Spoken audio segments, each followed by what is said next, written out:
Chapter 427. Under the sunlight, President Pabre looked at the camera calmly and said, "The code name of this military operation is Victory because we will definitely achieve the final victory."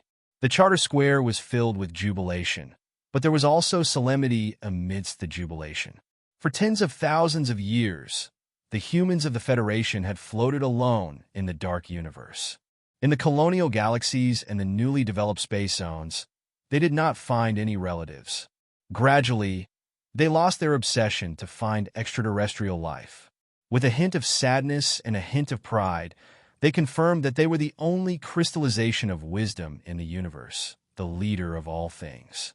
However, in the last few years of the last constitutional era, people were shocked to discover that on the other side of the Night Scorpion Nebula, intelligent life that was extremely similar to them actually existed.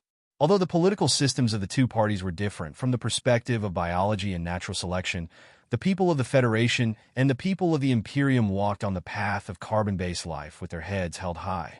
There was no essential difference at all. Some anthropologists even began to boldly suspect that before the unknown catastrophe, the human societies on the two sides of the universe were vaguely connected. The people of the Federation might not be orphans in the first place. Where did we come from? Was it the same place? They lacked evidence, only sunny and optimistic inferences. Unfortunately, such inferences did not have the time to develop into movies, novels, stage plays, or even the warmth of universal diplomacy before they were directly turned into smoke by the flames of war that year. As a result, what might have been a comedy of distant relatives holding hands and weeping together became a tragedy of flowers and silver trees blooming in the sky and blood flowing on the yellow soil once they met. From the day the flames of war began, the competition between the Federation and the Imperium was painted with a layer of thick, hellish ink by blood and death. No one ever explored the endless stories between the two civilizations that were so similar that it made one's hair stand on end. The negative emotions of anger, sorrow, pain, and darkness, as well as the impassioned words of revenge and resistance flooded into the lives and emotions of all the citizens of the Federation. At this point, the stars shone brightly. There was no other choice but to completely defeat the Imperium. In the words of George Carlin, one of the few people who talked about the Empire, it was that every citizen of the Federation had to be a natural anti-empire. In the last few days of the 68th year of the constitutional calendar, the West Woods border, which had been peaceful on the surface for the past 10 years, started to fight again. The Federation, which had been waiting patiently for 10 years, started to move. Tens of billions of citizens of the Federation were excited, cheering, and talking nonstop. After the gathering at Charter Square, the news channels of major TV stations began to mobilize all their resources to report on the biggest event of the decade. On the other hand, the Federation News Channel, which occupied the most authoritative position, had even canceled all of its routine news programs. Instead, it began to use text, pictures, and video to broadcast live the battle at the border of Cylon continuously. The Federation mobilized 94 divisions in the early hours of this morning to launch the final general attack on the remaining invaders of the Empire on the 3 planets at the border of the West Woods. With a solemn expression, the female news anchor with delicate features lowered her head slightly. She quickly flipped through the electronic text prompt screen and said at a very fast speed, "According to the latest battle report sent by the Department of Defense, we can now confirm that the main force of this victorious military operation came from the West Woods military region. The one responsible for the interstellar military force transportation is the Federation's Second Fleet." At this time, a video provided by the federal military appeared on the news screen. In the vast and dark universe, a fleet of more than 40 Federation giant warships, which stretched for tens of thousands of kilometers, was heading toward a certain inconspicuous galaxy in the distance. The light of the stars on the right rear shone on the majestic fleet, making the hull of the space warship shine, making the scene look extremely magnificent. The female news anchor held a digital pen in her hand and asked in a sincere and respectful tone, "Professor Lee, President Pabre has declared war on the Empire. According to your calculations, How long will it take for the Federation to complete the first phase of the plan? Lee Jae-do, the Vice Dean of the 1st Military Academy, replied with a smile, "The Imperial Expeditionary Force's supply of troops has not been interrupted, but as long as the 2 space channels are in our hands, the first phase of the attack should not be too big of a problem." As the only son of the military godly Pifu, Lee Jae-do had always been taciturn and low-key in the federal military and political circles. The people of the Federation did not know much about him. Originally, he was not willing to appear on the news program, but the Federation government had to ask him to appear in order to explain the war to the people for so long. After all, he was a member of the Lees of Philadelphia, so the people of the Federation would definitely trust him more than the spokesperson of the government. In fact, he knew very well that the image shown on the news was from 10 hours ago. At this time, almost all of the mechanized troops of the Westwoods military had probably arrived in the sky above the 2 planets and were in the midst of a forceful landing battle.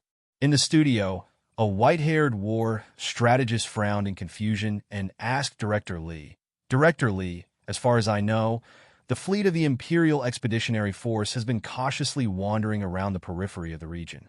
That is the desolate region. The Federation has not been able to obtain an accurate star map. This time, the 2nd Fleet is cruising at full capacity at high speed. Once that fleet launches a surprise attack, the flames of war in the Westwoods region rose again. The military scientists in the Capital Ring were most vigilant and puzzled about why the Department of Defense dared to use the 2nd Fleet to carry out the full-capacity transportation plan. After all, the Imperial Expeditionary Force fleet that was like a ghost whose location could not be determined was really a big problem. The fleet of the Empire is currently in the 5460 system. Lee Jae-do was not used to sitting in front of the camera. He smiled and coughed twice before saying, "But I believe that they will never be able to return to the star system they are familiar with to be ghosts." The news immediately shocked all the staff in the studio and the countless viewers in front of the TV. Director Lee Jae-do suddenly remembered the mission that Mr. President had given him and said to the camera, "The goal of the first phase of the plan is to drive the people of the Empire away from the 3 resource star systems. According to the host's question, according to my judgment, it will take the Federal Army at most 1.5 years to complete this historical mission." The female host suddenly opened her eyes wide and asked an extremely unprofessional question that hit the nail on the head. "The military operation is codenamed Victory. Does it have anything to do with the National Girls Victory Concert? Resource Star System? Did they really want the public to believe that there were only mines and military bases there, but no Federation citizens?" Jian Shuier looked at Rong Pingjing's cousin on the TV and frowned slightly. A hint of mockery flashed in her eyes. Including 5460, in the 3 star systems that had fallen into the hands of the Imperial Expeditionary Force, there were close to 2 million Federation citizens who had been trapped under the iron hooves of the Empire for several decades. Meanwhile, the Federation government had always ignored them for the sake of the greater strategic arrangements, hiding the truth from the public. However, this was ultimately a decision that the government, parliament, and military had no choice but to make many years ago. This time's Federation government was at least correcting the mistakes that the Federation had made in the past. Doing some propaganda and embellishing was understandable. Jian Shuier lowered her head slightly as she thought to herself. A moment later, she raised her head and watched the replay of President Pabre's speech on the TV. A trace of a smile appeared on her face. A mature president or politician should announce the start of war before the midterm elections or the next term of office. On one hand, this would increase the chances of success and reduce the risk. On the other hand, it would also help them gain more electoral support. However, President Pabre had ignored the collective opposition of his staff when the new MX Mecha had just been equipped to the army. He had used his superb political skills to unify the opposing views in Parliament and forcefully pushed through the military deployment plan of the Ministry of Defense despite the objections of the masses. This kind of decision might seem a little radical, but hidden within this radical was a certain political philosophy that was worthy of respect. Under Mr. Pabre's tanned and simple face, it was precisely this respectable way of thinking that was completely different from most politicians that allowed him to win the recognition and respect of many Federation youths, such as Tai Ziyuan and Su-le. Just like many people, Jinsher also greatly admired this Mr. President who had come from a poor background. Because of her family background, she vaguely knew some of the inside story. This West Woods war plan was completely proposed and single-handedly pushed forward by this charismatic Mr. President. For this matter, the president had even made a special trip to Philadelphia. The TV began to play the second video released by the Ministry of Defense. She carefully watched the federal fleet on the screen as if they were transporting a flock of birds. They used the air-to-ground transport pods to deliver the heavy equipment and soldiers of the landing force to the two unfamiliar planets. Looking at the explosions that continued to erupt from the two planets, the hands hanging by her waist gradually tightened. The national girl Jian Shuaer was the fuse of this war. It was hard to believe, but this was the truth. Furthermore, she was a top student from the 1st Military Academy's Warship Command Department. Her family background allowed her to hide an intelligent military sense under her cute appearance. Seeing this, she roughly understood the federal military's grand plan. She was the bait, and even the Federation's attack in the southern hemisphere of 5460 was just a disguise. From the very beginning, the federal military's plan was to transfer the last fleet of the Imperial Expeditionary Force to this star sector, and then begin to attack the other two planets with a thunderous force. Those two planets had been completely occupied and operated by the Imperial Expeditionary Force for many years. The situation was completely different from the situation on 5460. In order to tear open a hole in such an environment and establish an outpost for the Federation's counterattack, the Westwoods military region had to complete a sudden landing raid in the shortest time possible. And this first, they had to transfer the last fleet of the Empire away. A light flashed through Jian Shuaer's ink-like eyes. Her delicate lips opened slightly, and she let out a sigh of admiration. This was a simple military plan, although it had successfully deceived the people of the Empire and even many of the Federation's participating troops. No matter whether it was the reaction of the Maple Federation, the mobilization of the Imperial Expeditionary Force, or the advance arrival of the Federal Fleet, as long as there was an unexpected situation in one step, this plan could not be carried out. The person who made this plan had calculated all of the Empire's countermeasures without a single mistake. It was a simple and light placement of chess pieces, but it landed in every place where the enemy would definitely advance and retreat. What kind of realm was this? This was a terrifying realm where one had grasped every gust of wind on the battlefield in one's hand and grasped the reactions of people to the extreme. Thus, it appeared to be at their fingertips, at ease, and with great complexity as simple as it was simple. Jian Shuaer thought in surprise. The old man had already retired. Why did he come out of retirement this time? Chapter 428. I'll get straight to the point. I haven't updated today. I'd like to report to everyone that the deposit for the house has been paid today. My supervisor and I both confirmed that the sales lady was really pretty. Then, countless things piled up on me, and I felt like I couldn't handle them all. Like I said the other day, the 1,000 words I forced myself to write just now were even worse than some paragraphs. Although the spies' plots had been on the right track recently, there had been some problems with their rhythm. This was because there was a problem with the rhythm of my life. Like today, it wasn't difficult to squeeze out plots to sell for money. I could always get some word count with a little bit of effort, but that's a fake product. I don't think that's right.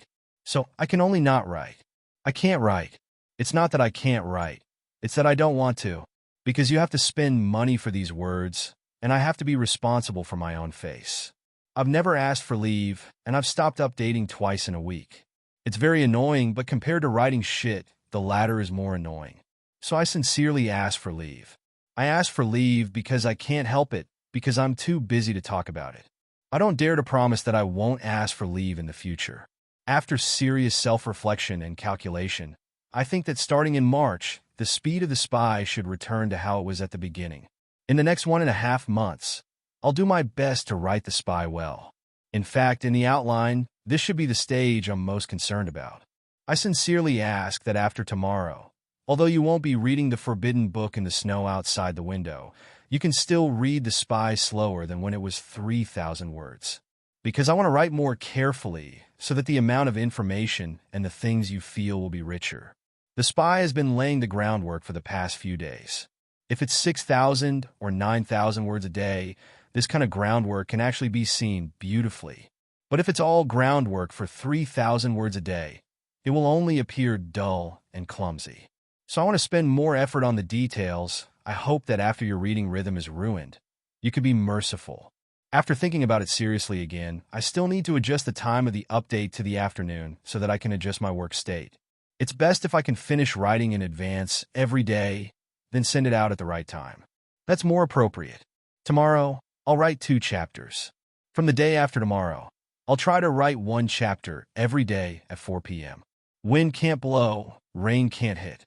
Because I actually like this story. Because the later parts of the story were all interesting and murderous things that I really wanted to write.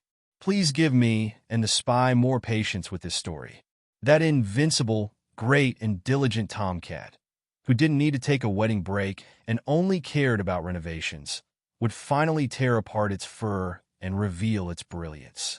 It would appear in front of your fresh eyes every day in a slow-motion running posture.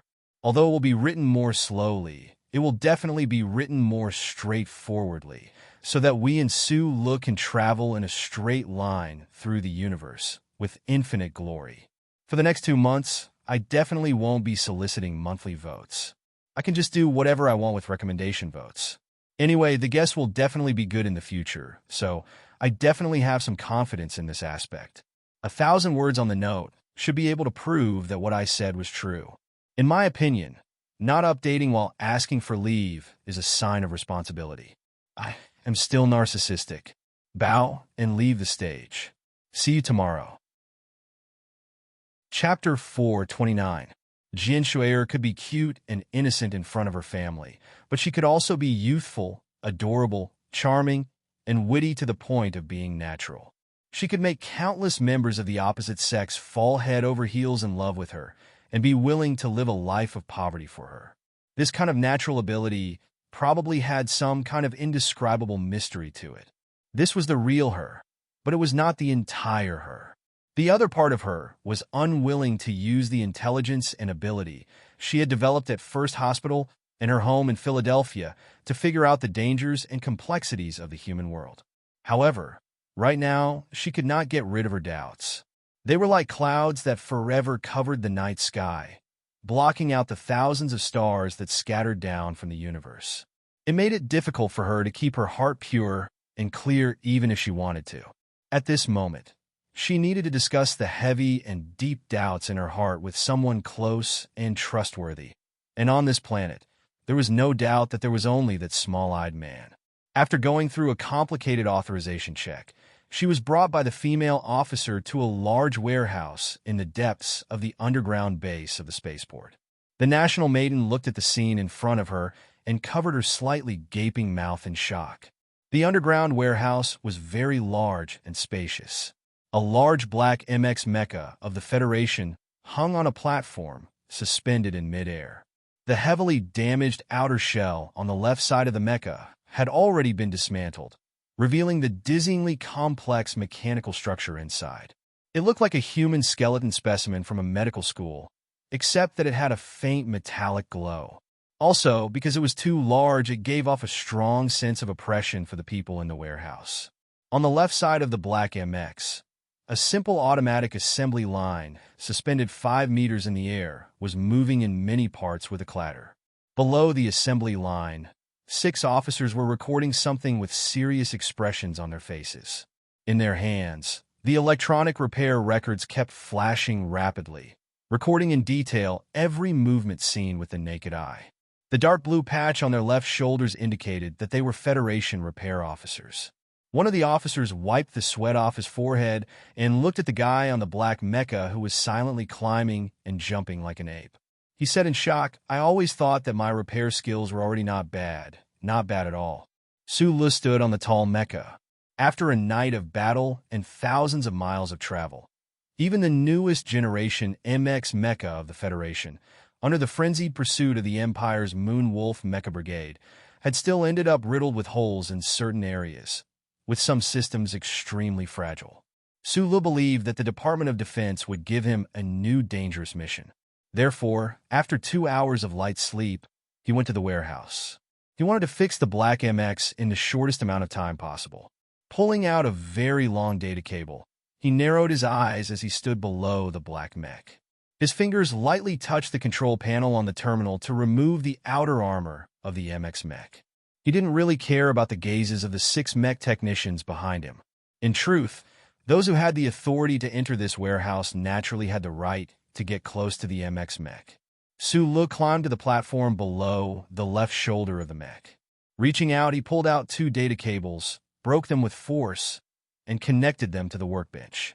Accompanied by the sound of motors, the light silver automatic repair arm rose from the mech.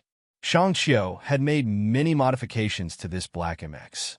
In her opinion, all the long-range firepower systems that Su-Lu needed had been completely removed. However, she had forcefully kept the automatic repair arm installed on the mech. This was because she knew that for a genius mechanic like Su-Lu, a standardized automatic repair arm was more important than anything else. The light alloy mechanical repair arm was lifted off the roof of the warehouse by a crane. Su-Lu rubbed his hair, narrowed his eyes, and grunted. Both his hands grabbed the clasp of the repair arm and pressed a button. Bright electric sparks shot out from the top of the mechanical arm. The components that had been prepared beforehand were meticulously placed into the damaged interior of the mech. Then, one by one, they were quickly welded together. At this time, Su-Lu was wearing a dark green singlet. His muscles, which were usually hidden, were clearly defined because he had to operate the extraordinarily heavy mechanical arm. They were filled with a sense of power that had yet to be unleashed. He wore sunglasses and quickly and accurately carried out the repair work. At the same time, he requested parts from the 6 mechanics below him. Standard loop shock absorber. Number 3 ball joint transmission rod. You don't have it? M52 knee joint transmission rod. Please grind it down to a diameter of 3 centimeters. He stood tall on the mech, holding the mechanical repair arm, spitting out sparks. He was like the most courageous warrior of the Federation, holding a Darlin rotary machine gun, firing continuously. Every operation he made, every part he requested, would make the 6 Federation mechanics below him tremble violently in their hearts. This was because they had never seen anyone carry out this kind of mechanical repair. Every micro-operation that the young officer on the black mech did was so precise and appropriate. No one would have imagined that one person carrying a heavy repair arm could actually do so much repair work so quickly. Moreover, not a single action was superfluous. What made these mechanics even more fearful and worshipful was that in the beginning, they simply did not understand the intention of Su-Lu's repair actions. It was not until half a minute later that the embryonic form gradually came together that they more or less understood this kind of exquisite repair train of thought. They could not help but admit that Su-Lu, who was repairing the Black MX, had long surpassed them in terms of mechanical repair skills. No, he had surpassed the skill level of most of the mechanics in the Federation military by too much. The legend of one person repairing a mech, which was usually unimaginable, seemed to be slowly becoming a reality at this moment. Therefore, the mechanic was so shocked that he could only repeat a certain sentence over and over again. The mechanics beside him also silently felt the same way. One of them stared with his eyes wide and pursed his lips. Looking at Su-Lu, who had taken out a small knife and was cutting open a certain sealed circuit, he said in shock, "Can this kind of parallel serial circuit be replaced by a triple overlapping circuit? There's no such thing in the textbooks. We don't understand, but that doesn't mean it's impossible. Don't forget, the MX was designed by him in the first place." The voices of the discussions were very soft, but Su-Lu, who was climbing up and down the black mech, heard them clearly. He turned his head and said, "We don't have the materials now, so we can only make do like this. Do you have any solidifying gears here?" "Yes.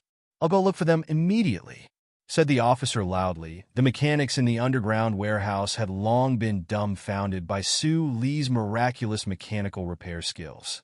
They actually did not notice the arrival of Jian Shuier outside the door at all. If it had been any other time, these soldiers would have probably fainted from excitement upon seeing the nation's girl suddenly appear by their side. However, at this moment, They had long been completely focused on the mechanical repair skills displayed by Su Lu, completely forgetting about everything else. Jian Shuier had a military uniform draped over her shoulders. Her arms were crossed in front of her chest as she leaned against the door, watching the scene in front of her with great interest. She had already remembered that Su Lu was originally an extremely talented mechanic. Her earlier shock gradually faded, but at this moment, seeing the fanatical worship in the eyes of those mechanics, for some reason, a faint sense of pride actually grew in her heart. Yesterday, Su Lu had escaped for thousands of miles and returned to the mountain for a surprise attack. Su Lu had left an incomparably deep impression on this nation's girl, but it was very strange. At this moment, Su Lu was wearing a tight-fitting military singlet, sweating profusely and holding the repair arm like he was holding a large gun. This scene really did give birth to some indescribable emotions in her heart. His figure is quite good. Jian Shuier looked at Su Lu, who was busy on the mech. Although not very muscular, the lines of his muscles were clearly defined, and subconsciously thought of this. Immediately, her cheeks reddened slightly, and she shrugged her shoulders in self-relief. The black Immerse's damage was not too serious, but because Luoqiao Airport lacked most of the specialized parts, Su Lu could only use some common parts as replacements. This method of doing so would definitely cause the Immerse's combat power to decrease by a lot, but the fact that he could use those unimaginable ideas to make this black Immerse stand up and run again was already very incredible. After a phase of the repair work was completed, the 6 mechanics officers left the warehouse. Su Lu wiped the sweat off his forehead, exhaled softly, and climbed down from the tall mech. He was very different from the average mechanic in the military. It was not because he understood this MX mech too well, but more because of the repair philosophy that Uncle Feng Yu had imparted to him back then. Whether it was a battleship or a mech, they were actually just tools used by humans, and were no different from household appliances. Adhering to this philosophy, Su Lu did not have any fear when repairing the mech. He dared to fill in any kind of random replacement equipment, whether it was self-cleaning equipment or household appliances. In any case, he only wanted this mech to be able to move. It had to be said that it was precisely because of this difference in philosophy, the perception of treating gold as dung, that Su Lu could do whatever he wanted without fear. As a result, the mechanic beside him was dumbfounded and worshipped him from head to toe. After climbing down from the mech, his body and face were full of black engine oil. Behind his hips hung heavy tools like a teenager, clanking and clanking, looking quite pathetic. Just at this moment, he turned around and saw a head of purple hair. Jian Shuier looked at him with a smile. In the spacious warehouse, it seemed that some crisp sounds of metal clashing could be heard, like wind chimes. You said that back then, Father liked to carry a lot of tools behind him. Was it like what you are doing now? More or less, Su Lu said with a smile. He subconsciously scratched his head. The black high-density mech on his hands was all over his face, smearing it black. Jian Shuier covered her mouth and giggled. After a moment, she regained her composure and asked seriously, "Does the Ministry of Defense have a new mission for you?" "Not yet." Su Lu opened the workbench and began to arrange the tools. In a low voice, he said, "But I think they definitely won't ask me to send you back to the capital ring again. No matter what mission the Ministry of Defense gives me, I still have to fix my MX first. After leaving this mech, there's actually not much I can do." Jian Shuier was silent for a moment. She understood what Su Lu meant. Whether it was the Special Mecha Battalion or the normal field forces, whether it was the Federation or the Empire, all pilots would have their own personal mecha. It was just like those warriors in ancient myths who rode their horses onto the battlefield. "This is your mech. In a few days, you'll probably paint a lot of stars on it." She smiled and said, "Have you given it a name?" This was a tradition of the federal military. Every time a mecha warrior killed an Empire mecha, they would have the right to paint a golden star on the left leg of their mecha. From last night until now, Jian Shuier knew very well that Su Lu had the right to paint at least 6 golden stars. Su Lu thought seriously for a moment. Then he raised his head and smiled. The white teeth on his dirty face were distinct. "I'm going to call it Little Black Flower." He really doesn't know how to come up with names, Jian Shuier thought silently. Chapter 430. The Nutshell Engineering Department's first prototype MX mecha was silver-white in color, so it was called Little White Flower. This MX was black, so it was called Little Black Flower. It sounded natural, but there was really nothing new about it. Jian Shue'er found that Su Li's ability to come up with names was on a completely different level from the mecha repair ability he had displayed earlier and the mecha control ability he had displayed last night. However, looking at this face full of black motor oil, looking at that mouth of ridiculously white teeth, looking at that pair of eyes that were not big but appeared exceptionally clear and sincere, without a single trace of impurity, Jian Shue'er narrowed her eyes. They were like the two crescent moons in the sky above the capital. She felt that at this moment, he really did look like a little black flower.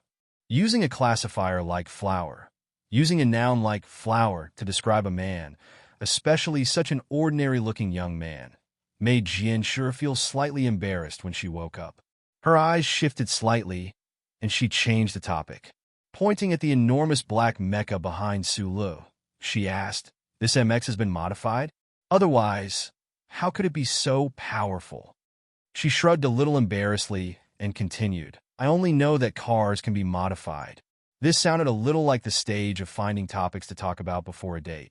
But Su Li was slightly taken aback, and then replied earnestly and honestly, "There were some minor modifications, but as for how it differs from the fitted MX, if I didn't learn this, I really can't say for sure." This was the truth.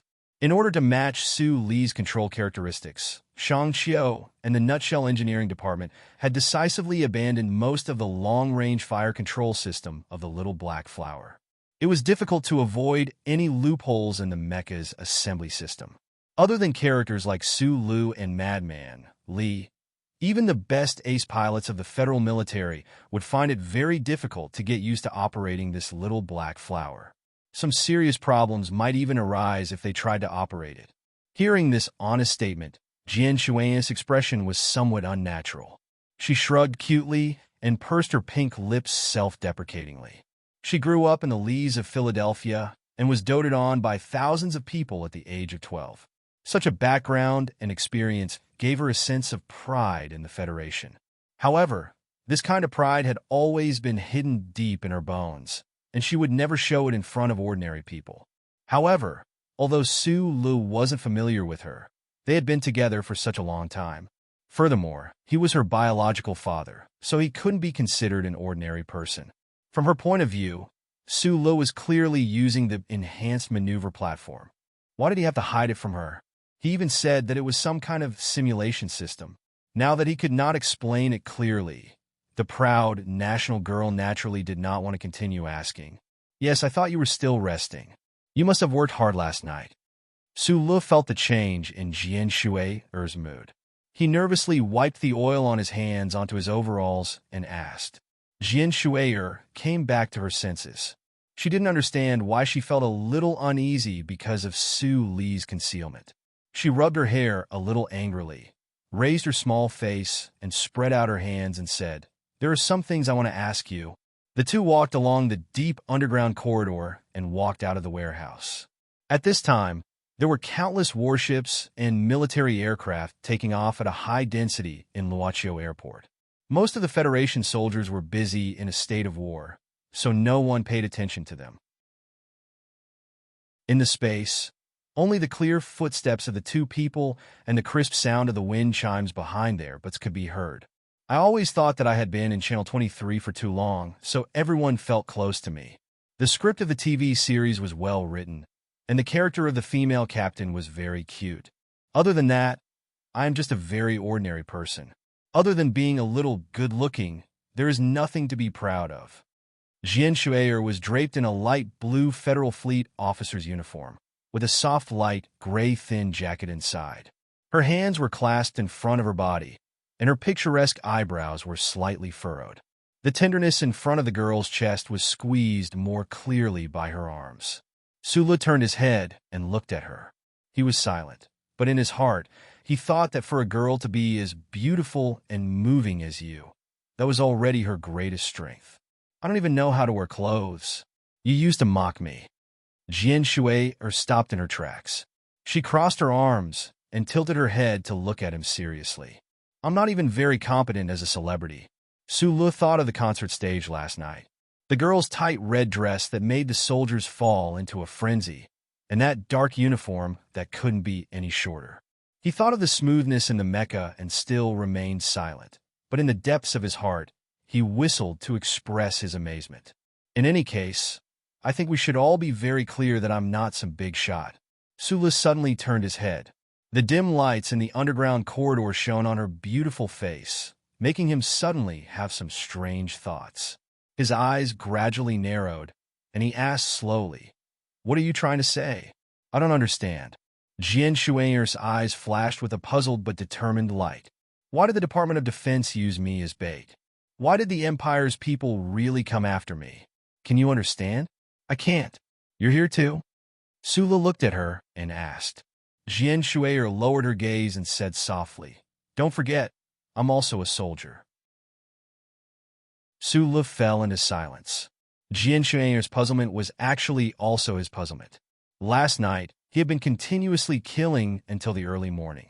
During this rare time of leisure, this puzzlement had already made him feel extremely strange.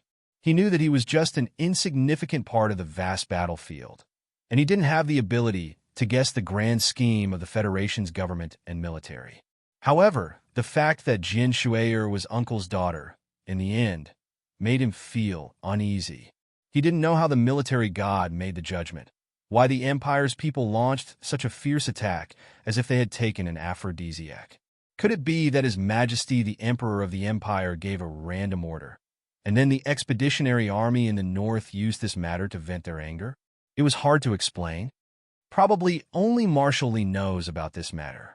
Sula looked at Jian Shuang and said with a serious expression. Jian Shuang looked straight into his eyes and said, "If I ask the old man, do you think he will tell me?" Sula shook his head. She was silent for a moment, and then suddenly asked, "This could be related to that father of mine?" Her father, her teacher, was a first-class wanted criminal of the Federation, the traitorous mechanic Yufeng. In this war between the Federation and the Empire, it couldn't be ruled out that this background played a strange role. Just from the puzzlement in her heart, she was able to grasp certain things clearly like snow. It had to be said that the bloodline of the Lees of Philadelphia was indeed extraordinary. Hearing this judgment, Su Li's heart slightly tightened. After a moment of silence, he said, "I don't know, but I'll try my best to find out." The investigation of this matter was too difficult. According to his judgment, if it really was Jian Shuang's background that made the military god Li Pifa draw up such an inconceivable plan, then this secret might not be known by anyone other than the military god himself. "Thank you." Jian Shuang expressed her sincere gratitude. "You're welcome. This is what I should do." Su Li's answer was very formal, but if one carefully listened to every word, it revealed the complicated yet simple, distant yet close relationship between him and the national girl in front of him, from Donglin to the West Woods. "Did you see the news just now?" "I saw it.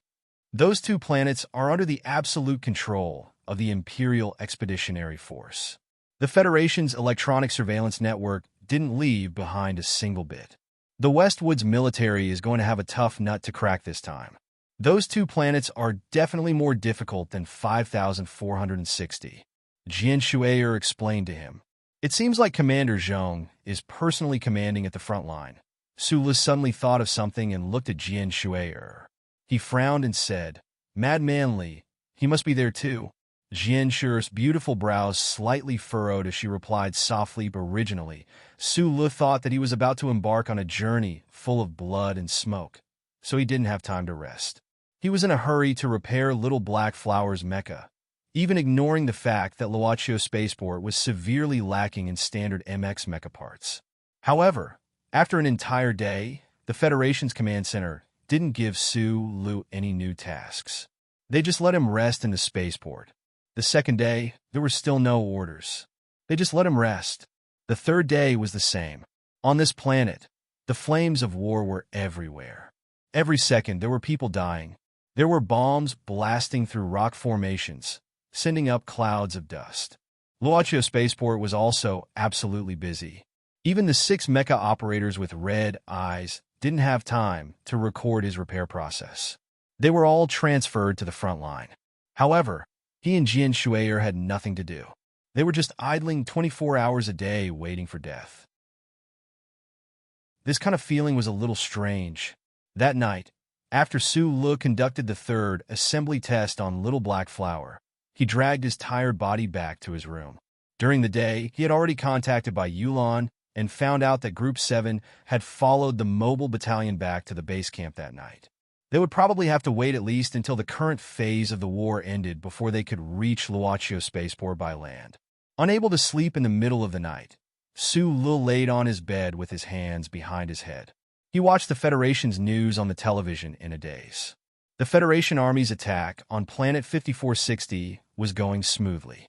The battle on the other two planets was as fierce as expected, with the Westwoods Military District as the main force, plus the 13 divisions of the 1st and 2nd Military District. A total of 73 divisions were all deployed on the two planets. However, under the crazy firepower of the Imperial Expeditionary Force, the Federation had only managed to establish 7 bases on the surface, and they had paid a terrible price for it. The images broadcast through the news were all very heroic. It seems that the Westwoods Tigers have really encountered a tough nut to crack this time. Although Su Le had never met the fierce man from the Zhong family, because of his wife and little watermelon, and because the man had stood up for him, he had a very inexplicable sense of closeness to him. Naturally, he didn't want anything to happen to this commander. As for the crazy war machine Madman Li, he wasn't worried at all. Chapter 431. In the days of the war, there were brave Federation soldiers dying every second, and the 3-star systems at the edge of the Westwoods had long been engulfed in blood and fire. The relevant government departments were definitely not stupid enough to allow the major TV stations to continuously publish the names of the fallen soldiers in black. On the contrary, the news was filled with victory reports and commendations that were constantly appearing on the news. And the name that appeared the most in these battle reports and commendations was the Federation's 3rd Military Region's 7th Mechanic Division. The war suddenly broke out, and the Federation's propaganda machine launched a simultaneous and intensive attack. In just a few days, the Iron 7 Division, which had been gradually forgotten by the public of the Federation, appeared in front of the entire universe with an unstoppable momentum. It had to be admitted that the performance of the Iron 7 Division in this victorious battle was definitely worthy of the glory that they were enjoying at this moment. On Planet 5460, the Imperial Expeditionary Force brazenly invaded the South, and the Federation's 3 lines of defense were on the verge of collapse. It was the Iron 7 Division's blockade at the front line of the Huangshanling Lonely Ridge that fired the first shot of the Federation's counterattack and set off a frenzied invasion of the North. This force completely annihilated the Imperial Moonwolf Group in the Mountain War Zone, and then immediately pursued the Imperial Assault Group, which had nearly 20,000 soldiers for thousands of miles. However, what the Federal Military and Division Commander Du Xiaoqing did not expect was that the 2 Federation divisions that retreated from the south of the demarcation line did not arrive at the designated location at the designated time. However, the Imperial Assault Group had already regained their senses and launched a fierce counterattack on the Glacier Plateau, trying to nail the Iron 7 Division's pursuit to the Red Plateau soil. Du Xiaoqing, wearing sunglasses, silently raised his right hand and pointed to the north like an arrow. The arrow was already on the string, and it had to be released. The Iron 7th Division was exhausted, but they were still silent and valiant. They charged toward the Imperial Assault Group, who were trying to regroup and organize a counterattack. The valiant soldiers of the Federation and the soldiers of the Imperial Expeditionary Force, whose willpower was tempered by ice and snow, once again clashed with each other on the Red Plateau. The formation that had just been formed was once again disrupted. The Iron 7th Division still coldly continued their crazy and fierce pursuit. This desperate chase lasted from late night to early morning, and from early morning to dusk. It was unknown how much blood was sprayed into the sky, making the sunset incomparably bewitching red. That night, when the red clouds were as red as blood, the Iron 7 Masters obtained the final victory.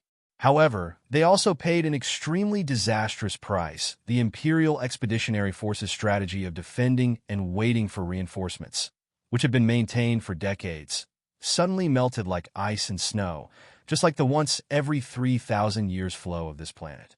The Maple Forest Alliance's many years of savings were all used up because of His Majesty's reckless order, and because of old General Ambry's ruthless and even somewhat desperate decision to leave his homeland. All of the Imperial Expeditionary Force's heavy weapons, secret land-based missile bases, electronically controlled micro-aircraft hangars, military deployments, and even the most real strength of the troops were all exposed in front of the Federal Army.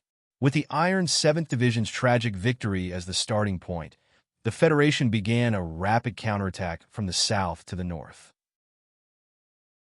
Whether it was the command center, the Westwoods Military District, or the Department of National Defense far away in the Capital Ring, none of them would let go of such a heaven-sent opportunity to plan for the results of this battle. The Federation had a total of nearly 3,400 M52 mechas, and more than 300 of them were thrown on the north-south border of this planet. Like countless cold iron protrusions, they mixed in with the automated mechanical troops and advanced towards the north. There were also dozens of strange black MX mechas appearing and disappearing in the mountains and wilderness. The Maple Forest Alliance retreated decisively like a tide, and the Federal Army chased after them fiercely like a forest fire, until the planet turned into a sea of fire. The Imperial Expeditionary Force's Maple Forest Alliance was made up of 9 Army brigades and 1 mecha brigade.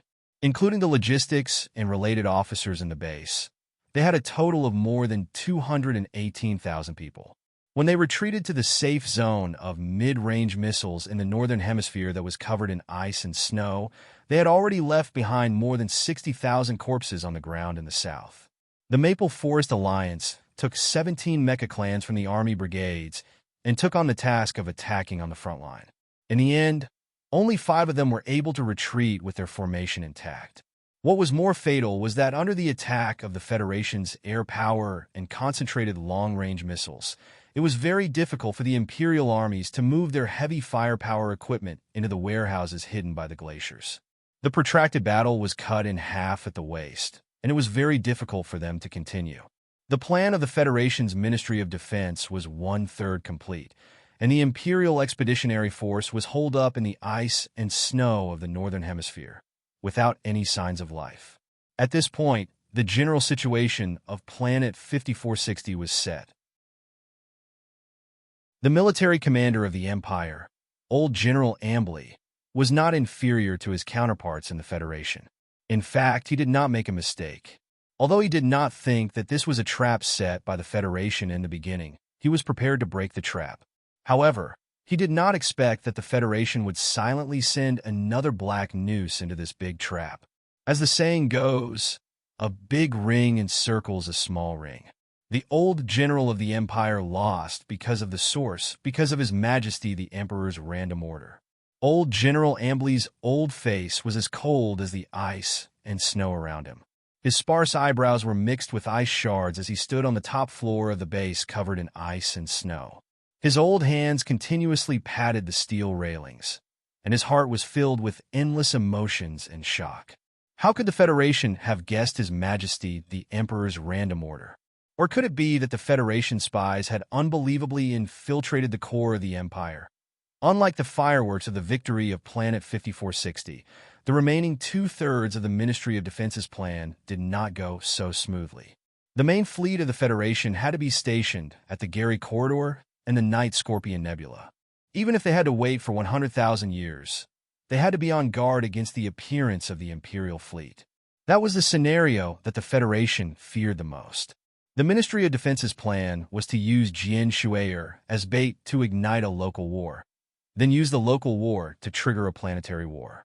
Using this planetary war, they would then use this planetary war to lure the only fleet of the Imperial Expeditionary Force to leave the barren star field. Once the Imperial fleet was lured away, the Ministry of Defense would then secretly prepare for a large-scale landing on the other 2 fallen planets. They would be able to obtain the precious and safe outer space environment. There was nothing wrong with this plan. except that the Federation did not expect that old General Ambly would directly use the Federation's plan to start a tragic planetary war. Except that they did not expect that the Imperial Expeditionary Force would actually spend decades to set up such dense and violent stratospheric firepower on the two fallen planets. On these two planets at the border of the Scylan region, although the Federation's offensive could not be said to be gloomy, it had sunk into a kind of chilling stalemate. Every moment, there were countless Scylan native soldiers whose names were marked with black boxes, signifying their death. On the news, the Senate had just passed an order of commendation for the Iron 7th Division. At the same time, the commanders of the two divisions that delayed the military flight were immediately removed from their posts and sent back to the Capital Ring military court for trial. Su Lun narrowed his eyes, then turned off the TV and began to think about some problems with his eyes closed. The two divisions were directly under the command of the West Woods Military Command. The Iron 7th Division was constantly on the news and receiving commendations. Sula did not find it strange. Although the troops led by Du Shaoqing were the first to go to the front lines, they had displayed a fierce iron will and outstanding military service, so it was natural for them to receive commendations. The problem was that the two fallen planets of the West Woods Military Command that were the main offensive force were unable to break through the situation. Thinking of the rumors that Zhong Laohu of the West Woods had been suppressing Du Shaoqing and the Iron 7th Division, and the two West Woods commanders who were arrested, Sula felt a little strange and thought about it. Although the son of the Zhong family in the West Woods was really stupid, and those powerful relatives of the Zhong family were really annoying, Su Lu still sat on the side of the West Woods Zhong family, because that was the home of Little Watermelon and Mrs. Zhong. Su Lu fell into a deep sleep as he thought about this without a clue. Outside the spaceport, from time to time, the roar of battleships taking off and landing, the noisy sound of engines exploding, and the orderly and solemn footsteps of soldiers could not wake him up, because this was a beautiful dream. However, when he turned around, he saw a young girl in a white dress standing by the window. The light from the sun shone in through the window, illuminating the young girl's youthful body and revealing her curves. What moved his heart the most was the pair of slender, tight, and smooth legs that did not match her height. They were somewhat exaggerated. The girl did not answer, but in the dream, Sula knew who she was because she had short purple hair. Sula felt that he was blaspheming an artist's oil painting. He reluctantly turned his head back, but he saw that the Shangqiu under him had become the beautiful daughter of the Nan family. Nan Xiangmei, who was being pressed down by his strong body, was wearing a dark blue turtleneck imitation sweater. Her eyes were closed tightly, and her black eyelashes were slightly trembling. She seemed to be awake, but refused to open her eyes, as if she was expecting something. Her cheeks were full of shyness, and there was a touch of purity in her gentleness. However, in front of this purity, he was a little violent and excited.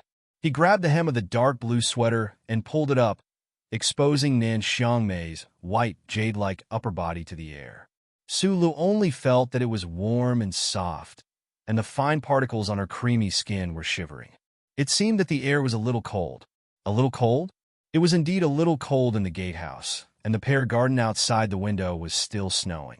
He looked up in excitement and confusion and saw the pair of black-rimmed glasses.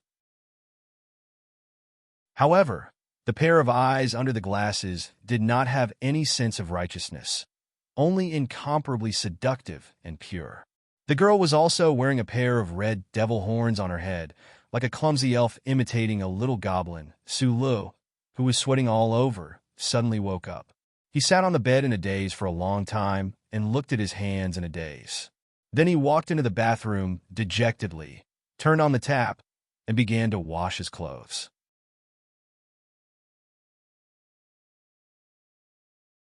Chapter 432.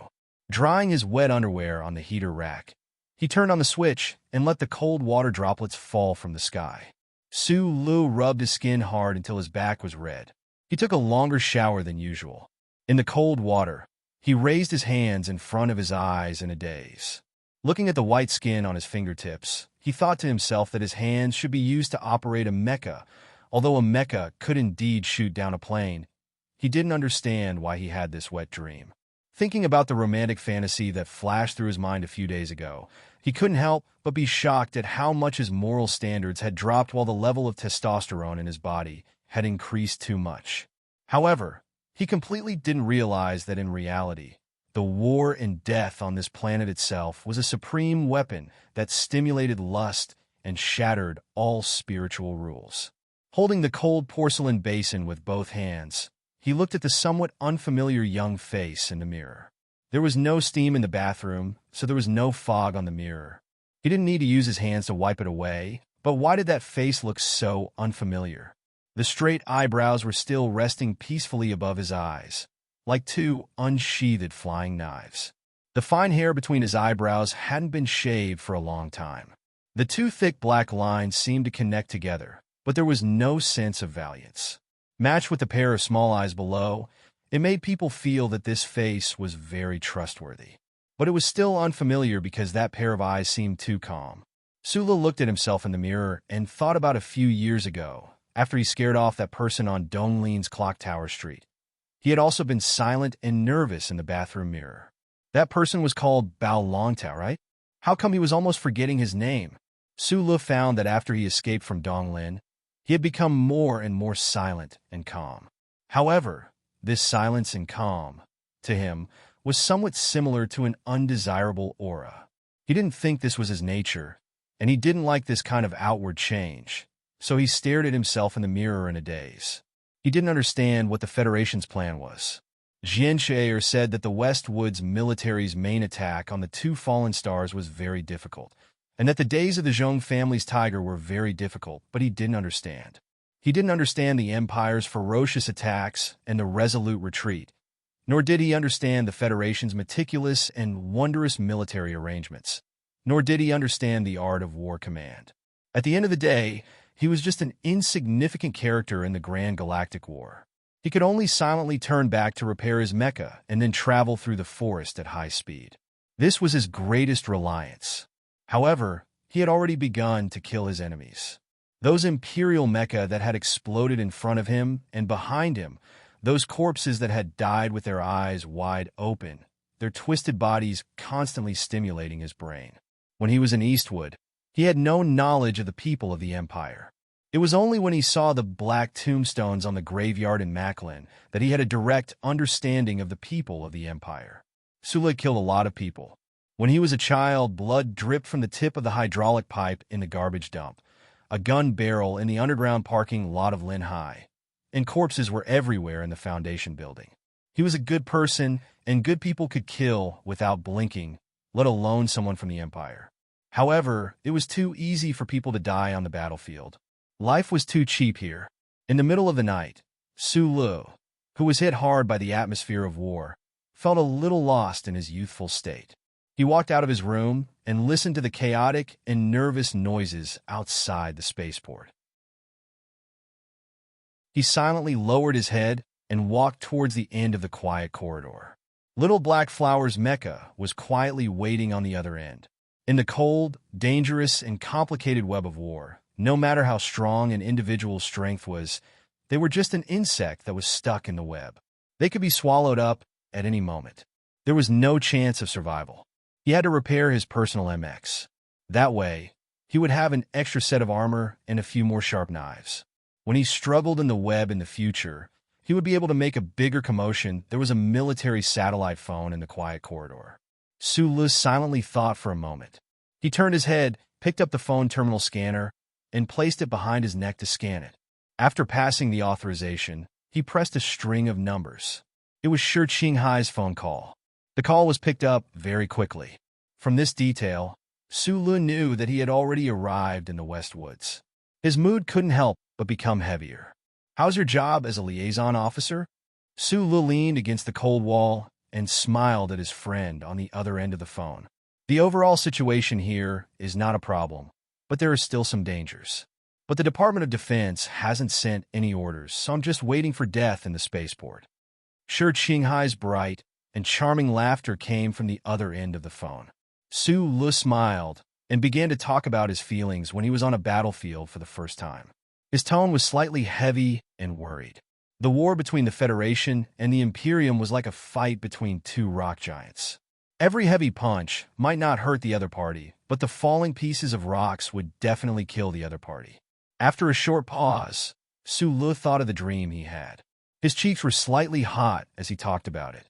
Then he nervously asked in a hoarse voice, "Should I be in a relationship? But how can I like 4 people at the same time?" Of course, they didn't have any opinions about Supervisor Su Le. They just thought that since the war had started, they, who were originally very fierce, couldn't do anything because they had an even fiercer supervisor. It was really a little frustrating. "You're not originally a member of the 7th Combat Team." Bai Yulan finally spoke softly. "I don't understand why the division sent you here." Lan Xiaolong threw the cigarette out of the window. The cigarette landed on the charred platform of the grenade launcher, creating a small spark. He said, "Of course, it's to protect the Federation's treasure, our Lieutenant Colonel Su Le." Bai Yulan frowned. Damn it. How could they send a major to protect a lieutenant colonel? Furthermore, this guy's military skills were quite average. However, he had been in the port city's 83-84 unit for many years, so his military style was quite obvious. Lan Xiaolong ignored him and said to the men of the 7th Combat Team, who had their heads lowered, "Our supervisor is on a mecha. Of course, we can't follow, but you have to think about it. He's already a lieutenant colonel. He can't be using an MX to pretend to be a soldier and kill everywhere." In the West Woods, in the Empire, in the mountains, in the grasslands, constantly killing in and out, playing the hero 7 times in and out, and finally dying of exhaustion and walking to the end of the road? Bullshit. He has to be the commanding officer of the unit, like a regiment commander or division commander.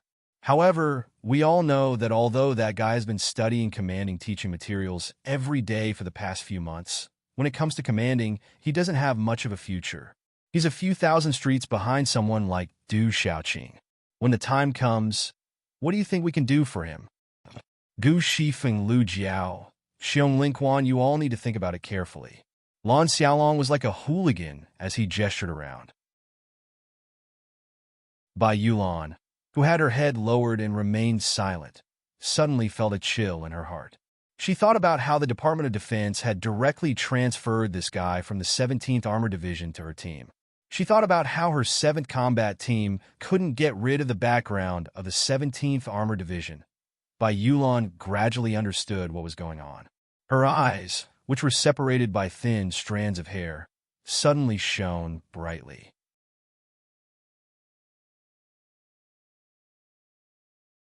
Chapter 433. The light in Bai Yulan's eyes gradually dimmed. She lowered her head and listened attentively to Lan Xiaolong's incessant nagging. At this time, she already had a certain judgment in her mind. Listening to Lan Xiaolong's seemingly roguish and decadent literary tone, she was getting more and more suspicious. The famous people in this universe, the big shots, often started to build their own team when they were lonely, unknown, or at the bottom level. Now, the subordinates of Du Xiaoqing, who was famous in the Federation when he first joined the Iron 7th Division, had grown into his most loyal partners and executors. The subordinates, trained by the god of war Li Pifu in several wars, had now become the heroes of the military. Even President Pabre, who was deeply respected by everyone, was now an officer in the Secretary's office. In this year, the Federation government, the Lees of Philadelphia, and Minister Zhou of the Department of National Defense re-established the 7th Combat Team and sent this amazing team to the training base. Without a doubt, they were trying to let Su Le have a team that belonged exclusively to him. However, what made Bai Yulan feel slightly sad was that Su Le didn't seem to have much interest in building a team and expanding his influence in the future. Although the core members of the 7th Combat Team had already recognized the young lieutenant colonel's ability and temperament after the graduation day military drill and these few months of interaction, he didn't have the self-awareness to become a leader himself. On the contrary, it was this strange Major Lan Xiaolong who had been supporting Su Le for the past few months. He inspired the self-awareness of the members of the 7th Combat Team on behalf of the young lieutenant colonel who was like a rock. He subtly influenced this team to be under Su Le's influence. A faint smile appeared on Bai Yulan's face. She took out a cigarette from her jacket pocket and stuffed it into her slightly dry lips. She took a deep breath with great enjoyment. Boss might be the commander of the 17th Division in the future, but what would he be in the future even further? A new marshal? As long as the members of the 7th Combat Team could return to their hometown alive from the battlefield, they would definitely have a very good life. The fleet drove into Luochio Airport. The performance team and the broadcasting team of the Federation TV station, who had experienced the baptism of the battlefield, saw the large warships taking off and landing. Before they had time to relax, they were controlled by the strong impulse to leave the battlefield of life and death and return to the rear. Some female staff members were so excited that they even shed tears. For Sister Tong, not being with Miss for nearly 100 hours was something that had never happened in the past 7 years. Her mood had long been nervous to the extreme. Towards Su Li's action of taking the young Miss away without her consent, she was extremely angry. However, when she saw the young man and woman and man walking together in the barracks, the anger in her heart instantly became a faint sense of loss. Jian Shui was wearing a light-colored short windbreaker as she nestled beside Su Li like a docile little bird. Her expression was calm and peaceful. Looking at this scene, Sister Tong uncomfortably confirmed that the escape that night had already caused the young miss to have absolute trust in this small-eyed officer. What would happen when a man and a woman were alone in a small cabin? Sister Tong didn't want to think about it, and she immediately remembered that they were originally a blind date, the core of the Federation scandal. Without any rest, everyone boarded the warship specially dispatched by the Ministry of National Defense and left this planet full of blood and fire. Su Lu, wearing sunglasses, stood by the wide porthole and narrowed his eyes to look at the colorful planet floating in the black universe. Thinking of the smoke of war and the soldiers who died on the battlefield that night, he slightly pursed his lips and believed that he would be back soon. Mai Magnolia walked behind him and handed him a cup of freshly brewed green tea. She said softly, "I just received the order from the company to escort Miss Jian Shui to the main planet of the West Woods. Then the 7th Combat Team will rest here and wait for the next mission." Whatever he thought of, it came. Su Lu took the teacup, thanked her, and smiled bitterly. He was about to say goodbye to Jian Shui, and the real battlefield in the stars was waiting for him and the men of the 7th Combat Team. The indicator light above the porthole rang, and the deck of the hull was ready to close. The light warship began to accelerate in preparation for entering the twisting passage of the Huiming corridor. The flowing light outside the window was pulled into a strange light circle like leaves. Su Lu retracted his gaze and looked down at the green leaves floating in the green tea in the glass. He was silent. Sunset State, the main planet of the West Woods Chongfeng military base. Countless spacious landing platforms were densely packed in the wilderness like lakes. The warship that the Victory Concert team took when they first arrived in the West Woods was docked in the Chongfeng military base. However, the base today was much more tense and busy than before. The war had begun, and countless weapons, ammunition, and resources sent from the capital ring had to be transported to the front line through this largest military base. Su Lu still wore his sunglasses and stood behind Jian Shui, vigilantly looking around. His gaze swept past her shoulder and looked at the fleet that was driving out from under the warship, especially the black car that belonged to him. Today, they would be staying at the Venus Hotel for the night. Then, Jian Shui and her team would return to the capital ring, and the two sides would officially separate. Su Lu did not have too many feelings of sadness in his heart. Because of the uncle, there were too many stories that needed to be told between them, and too many unknown possibilities. Her bright purple hair was as smooth as silk. Jian Shui looked ahead calmly. She didn't turn her head, but she knew that the man behind her was looking at her from the corner of his eyes. She thought about how he was her father's only student and the blind date arranged by her family. She thought about how he had watched her grow up and how he knew her age, birthday, and even her private data. She wanted to laugh, but her beautiful cheeks blushed just as she was about to turn around and have a serious conversation with this very interesting guy. A bouquet of very bright roses came to her and interrupted some of the inexplicable emotions that had just arisen the Zhong family of the West Woods indeed had an unimaginable power and status in this region. Zhong Ziki, the nephew of Commander Zhong who was deeply doted on, could easily enter the security area of the military base at such a tense time of war. I have a pass. Zhong Ziki, who was holding the bouquet of flowers, did not say anything to Jian Shui, or who had a slightly stunned expression. Instead, he said to Su Le, who was behind her, "You have a bright future ahead of you. I don't want to offend the person favored by the old man, but I'm just here to give you a bouquet of flowers, so I'm sure you won't mind." As soon as the Zhong family's fleet appeared in sight, the armed members of Group 7 had already prepared security measures. However, Su Le did not say anything, so everyone remained calm. Zhong Ziki looked at Su Le and said, "Last time at the hotel, Madman Li already helped you regain your dignity. This time, I've decided not to give you any chance to slap my face." These words were said very sincerely. Ever since he found out about Su Li's background, Zhong Ziki had already given up on the thought of seeking revenge on him within a short period of time. However, when he saw the rumors about Su Lu and Jian Shui are spreading like wildfire on the news, he felt as if his heart had been stabbed 300 times with a knife and 2 jars of sea salt had been needed. It was so unbearable that he couldn't say it out loud. Therefore, he came with sincerity and grace today. "I want to compete with you fairly." Zhong Ziki smiled. His face could be considered handsome, but because of his slightly wrinkled nose, he looked a little repulsive. He only knew that Su Lu was a person he could not afford to offend, but he did not know Jian Shui or his background. He said gently and politely, "Miss Jian Shui, please accept my flowers, and please don't misunderstand that I am harassing you. You must know that Master Schiller once said, 'I love you. What does it have to do with you?'" Jian Shui playfully raised her eyebrows, looked at Zhong Ziki in front of her, and asked, "Are you sure you love me?" Zhong Ziki's brows furrowed. After thinking for a long time, he said, "I can't say that now. In the past, I only felt that you were a treasure, and it would definitely feel good to have you in my arms. But now, I like you with respect." From these words, it could be seen that the secret of the Federation's Department of Defense's successful military operation had not been hidden from this young master of the Zhong family. Now that he admitted that he did not love her, the anger in Jian Shui's heart subsided a little. The girl smiled sweetly and said, "Since it has nothing to do with me, then what does it have to do with me?" At this time, the black car silently slid to the side of the group. Lan Xiaolong pushed open the driver's door and walked behind Su Le.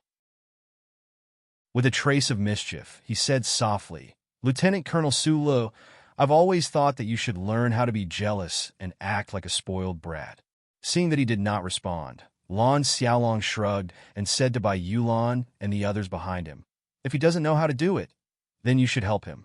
Bai Yulan lowered her head, thinking to herself, "We're soldiers, not henchmen who are going to kidnap innocent women for the young master." At this time, Jian Shui very seriously said to Zhong Ziki, "I allow you to secretly like me from afar, as long as you don't let me know."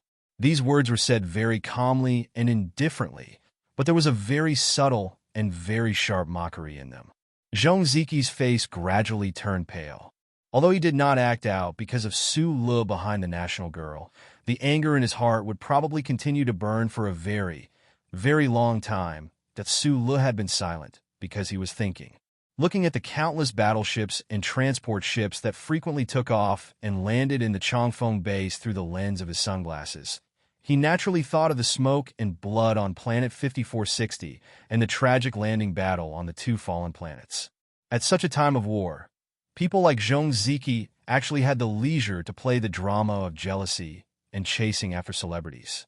At this time, under the battleship, a few minutes of tit-for-tat fighting, there were probably many Federation soldiers on the front line who had fallen on the battlefield and could never stand up again. This strong contrast made his mood a little heavy and annoyed. Was he going to play the kind of drama where you don't know who my backer is, so I bully you? I just watch with a smile, then I use my backer to bully you back. Then a bystander will pull out an even more powerful backer to bully everyone and have fun. This was a good way to pass the time and lengthen the length of the boring story in his boring life. However, he was not willing to live such a life. Chapter 434. He had never been valiant. He had only silently swept past the battlefield, seeing a few clumps of smoke and a few spots of mangled flesh. It was not enough to shake or change Su Lu, this Donglin rock, too much. It was just that his rock-like heart had long returned to Donglin after he had truly gotten used to life and death. When he was hanging out with a group of orphans on Clock Tower Street, who had any family background, it was just a competition of whose knife was faster and whose brain was more nimble. At this time, he looked at Zhong Erlang through the flowers. A man's heart was not as strong as iron, but his eyes were like iron, cold and tough. It was as if the wide sunglasses on the bridge of his nose were going to crack. Zhong Ziki was angry at the national girl's mockery when he suddenly felt this pair of eyes and felt a chill all over his body. A moment later, he slowly raised his head without showing any weakness and coldly looked straight into Su Li's eyes. In the eyes of many people, and even in his own eyes, there was no doubt that he was the only heir of the Westwood Zhong family because of the favor of the tiger of the Zhong family. This identity gave him too much right to be proud and arrogant. That day at the Venus Hotel, even a real lunatic like Li Feng did not dare to shoot him, let alone this young lieutenant colonel in front of him. After that day, Zhong Ziki carefully investigated Su Li's background and confirmed the secret relationship between him and the Lis of Philadelphia. However, he was not afraid. Moreover, he had the Zhong family's direct security forces by his side today. 7 stern-looking bodyguards in black silently stood behind Zhong Ziki. They were all retired special forces from the Westwood's military region and were exceptionally strong. With such a group of powerful bodyguards by his side, Zhong Ziki was not worried about his own safety. Instead, he was a little ashamed that he had been shocked by Su Li's cold gaze. He stared at Su Lu with a slightly heavy expression and said coldly, "Lieutenant Colonel Su Lu." Su Lu did not listen to him at all.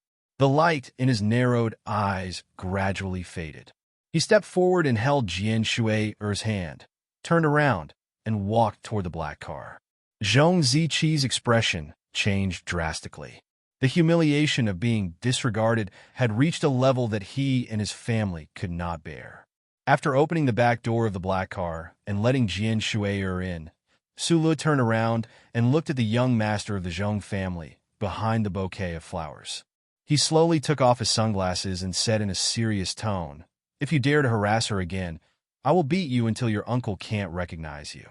Su Lu was a person who pretended to be cool. He did not purposely force these words out of his mouth. His tone carried the air of the Sunset State. He was simply stating a principle, and, because of its simplicity, it was exceptionally believable. People have names, just as trees have shadows. If it was an ordinary lieutenant colonel of the Federation who said such a sentence, Zhong Ziqi would only find it extremely absurd. He would wantonly hold his stomach and laugh out loud. Then, with a serious expression, he would beat up this lieutenant colonel until his life or death was unknown. However, the person who said the sentence was Su Lu. Therefore, this extremely vulgar and uninteresting vulgar threat was spat out from his thin lips. In an instant, it turned into an extremely cold wind of 5,460 degrees Celsius. It whistled past the spacious landing pad, making everyone feel an endless chill.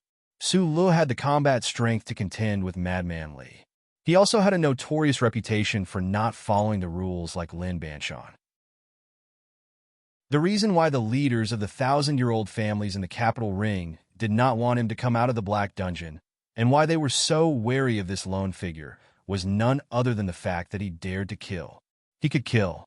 Clearly, this world had not forced him to the extreme, but he dared to kill without reason. After hearing this threat, Zhong Ziqi, whose expression had changed drastically due to anger, suddenly turned pale.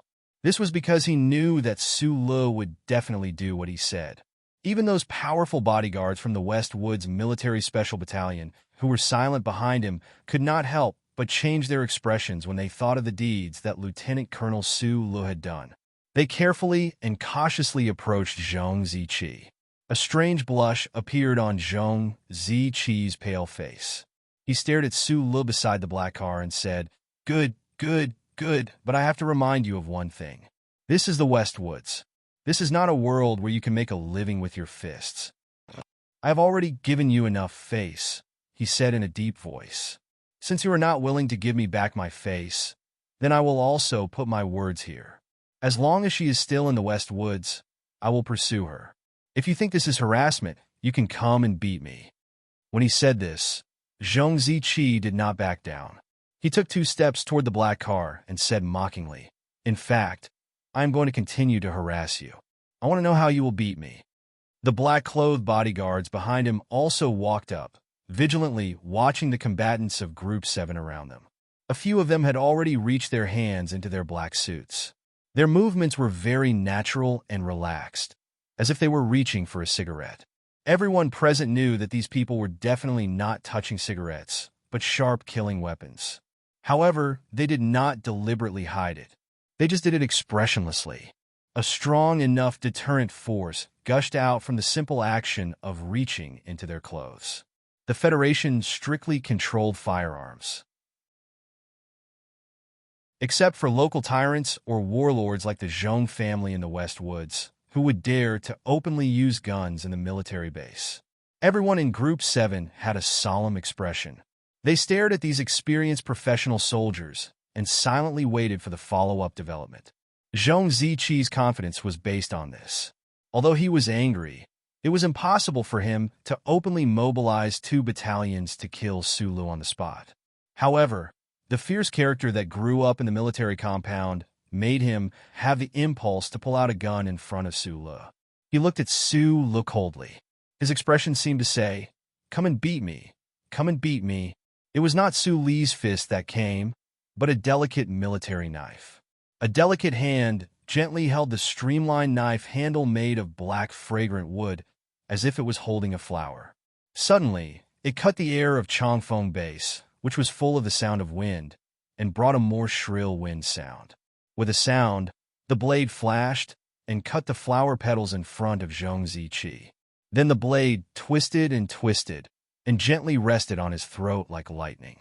What a fast blade! The faces of the bodyguards of the Zhong family in the West Woods changed dramatically. They pulled out their pistols with a jaw-dropping speed and aimed at the person holding the knife. However, they did not pull the trigger because the delicate knife had been quietly placed on the artery of Zhong Ziqi's neck, and it did not tremble at all. The blade was very stable, and not trembling at all was actually scarier than not trembling at all. The chopped red flower petals rustled and fell down.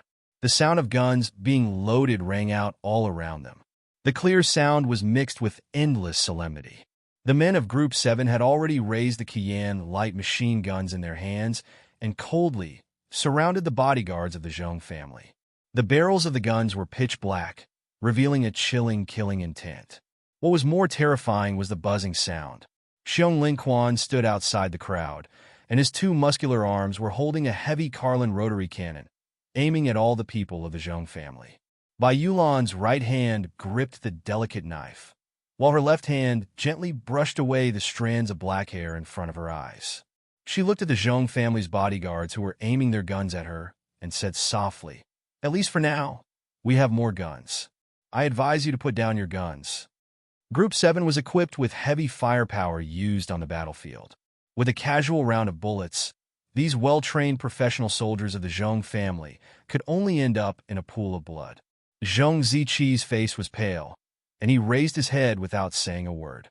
Since the death of his father, his head had always been held high, never falling. But at that time, it represented his dignity and the glory of his family. But now, it represented humiliation and fear. The fear came from the cold and delicate knife on his neck, from the sound of guns being loaded, and from the high-speed rotation of Dalin's soul. He couldn't understand. These mercenaries clearly knew who he was. Why did they still dare to raise their guns? He couldn't understand. Why did this quiet man in front of him, who looked like a girl, dare to point a sharp knife at his vitals? Kill me if you have the guts. We are carrying out a military mission. If you continue to harass Miss Jian Shuer, I will kill you with my own hands. Bai Yulan deepened Su Li's previous threat. He quietly looked at Zhong Ziqi's pale face, and after saying this, he didn't speak again. From the corner of his eyes, he saw that Su Lu had already closed the door. This delicate man's lips curled up into two beautiful arcs, and his fingers slightly tightened. A streak of blood appeared on Zhong Ziqi's fair neck. The blood vessels that had appeared on the surface of his skin due to his anger and fear were immediately forced back under the skin by the cold and pain. His legs were somewhat weak, and his lips were sore and numb. He was simply unable to say anything. Bai Yulan slowly put away the knife and put it back into his pocket. He didn't even look at the Zhong family soldier who was pointing a gun at his forehead. He gently reached out his hand and pulled the gun away, and then walked back to his military vehicle. What a good show. Lan Xiaolong smiled as he looked at this scene. He thought that the guys from Group 7 finally understood what kind of formation they had to put on in order to stand up for their boss. And those big shots from the Department of National Defense would definitely like this slightly cliché show. Retreat. He calmed himself down and smiled as he saluted Zhong Ziqi. He waved his hand and signaled the members of Group 7 who were holding numerous large guns ready to fire at any time to leave. The smoke and dust dispersed in the wind. Zhong Ziqi covered his neck and stared blankly at the convoy that was leaving. His face was pale as he thought of those men holding guns and the knife that was on his neck. He could clearly feel that if there was a conflict earlier, that knife would have really cut open his carotid artery, and those Kian machine guns and Dalings would have really dared to open fire. Countless small cold beads appeared on young Master Zhong's back, and he couldn't help but shiver. The original anger and vengeance in his heart was shattered by that cold feeling. Chapter 435.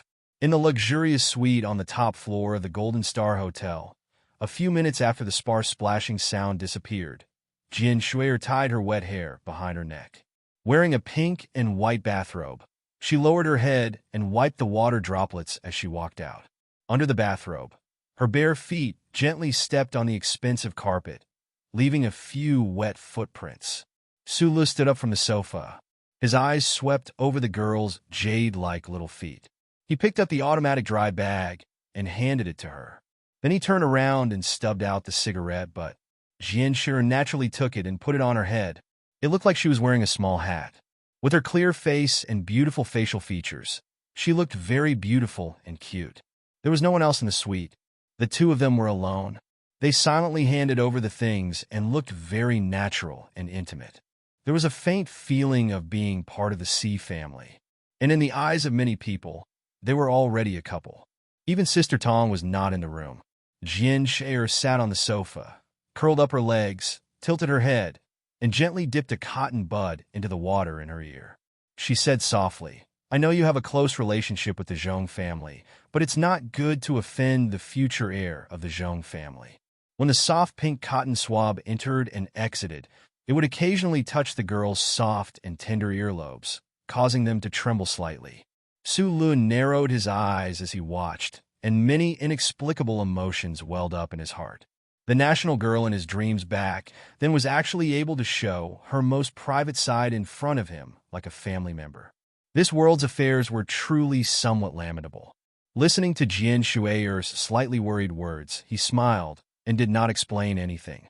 In fact, he was worried that after tomorrow's separation, the young master of the Zhong family in the West Woods would harass Jian Shuier relentlessly. That was why he was so tough in the Chongfeng military base today, especially when Jian Shuier was not willing to let the world know her real family background. To deal with a possessive playboy with a strong family background, Su Lu could only use the absolute threat of death to suppress his ambitions and desires.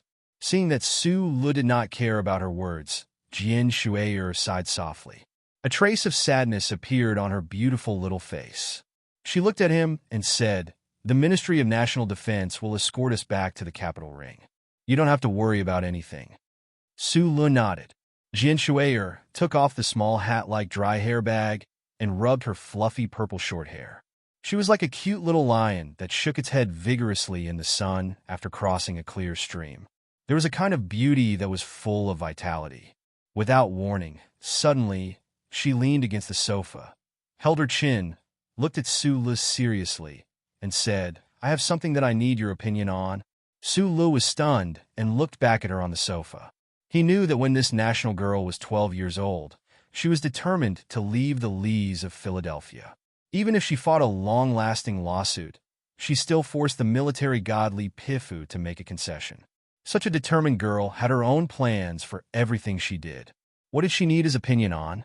I plan to grow my hair long and then dye it back to black. Jian Shui'er blinked and said, "What do you think?" Su Li's heart relaxed. It turned out to be such a small matter. However, immediately after, he had a strong feeling in his heart. This bright purple hair was the collective memory of many Federation citizens. It was the trace of his past years. She actually wanted to dye it black? It depends on what you like. He awkwardly scratched the black hair on top of his head and said, "If you want to ask for my opinion, of course I like the color of your hair now." He bitterly smiled and said, "Last time, I said that you have graduated from the Battleship Command Department, but you know that the old man will never allow you to go to the front line. If you go on a battleship, all the operators will only look at you, and it will be easy for an accident to happen. Let's not talk about this." Jian Shui'er slightly lowered her eyes. Her long eyelashes covered her delicate white skin, and a long bath towel covered her delicate white legs. "You have to be more careful in the front line. As for the things we talked about last time, if it is not easy to investigate, you don't have to." Su Lu was silent. In Luoqiao Airport, he and Jian Shui'er needed an answer to the doubts in their hearts. However, at present, it seemed that the answer was only in the mind of the military godly Pifu or the Emperor of the Empire. It was indeed very complicated to find the answer. "When we were there last time, I didn't ask about my father." Jian Shui'er slowly raised her head and looked through the floor-to-ceiling window in the direction of the Silver Beach, where the sound of waves came from in the night. There was a trace of sadness and longing in her big eyes. There was a touch of coldness and disdain on her sharp chin that was probably unique to the Li family. However, after a while, this sadness and longing merged together and turned into some kind of determination. She looked back at Su Lu with squinted eyes. She was not cute, but persistent. She said seriously, "I really want to know the real story of my father. I really want to know why he became a traitor." "Do you want to know?" "I want to know more than anyone else." Su Li's eyes also narrowed.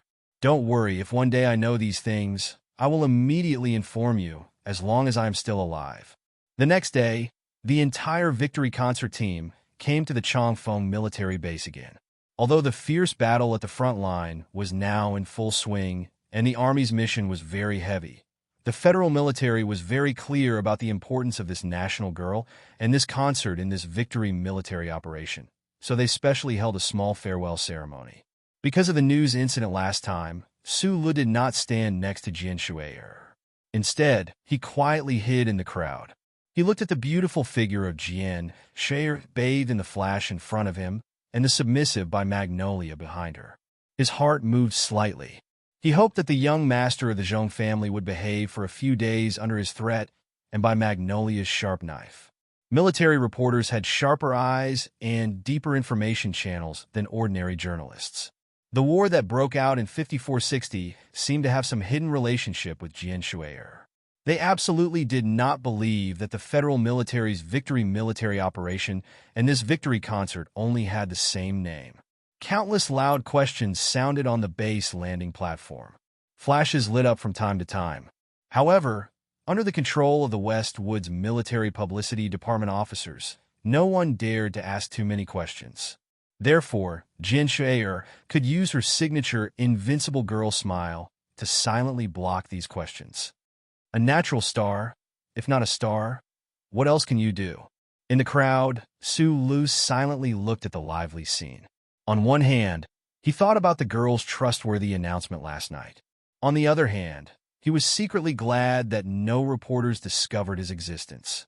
The light battleship on the landing platform had already completed the preparation for takeoff. The unique, low, buzzing sound of the crystal engine gradually covered the questions and noise in the field. At this moment, Jian Shui'er, who was surrounded by the crowd, suddenly flashed an inexplicable smile on her face. She was beautiful and lively with playfulness, which attracted the attention of many reporters.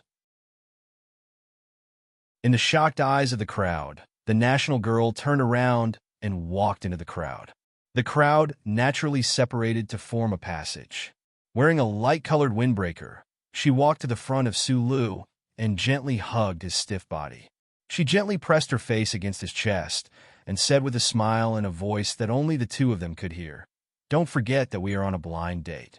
I have to explain to the Feiching family."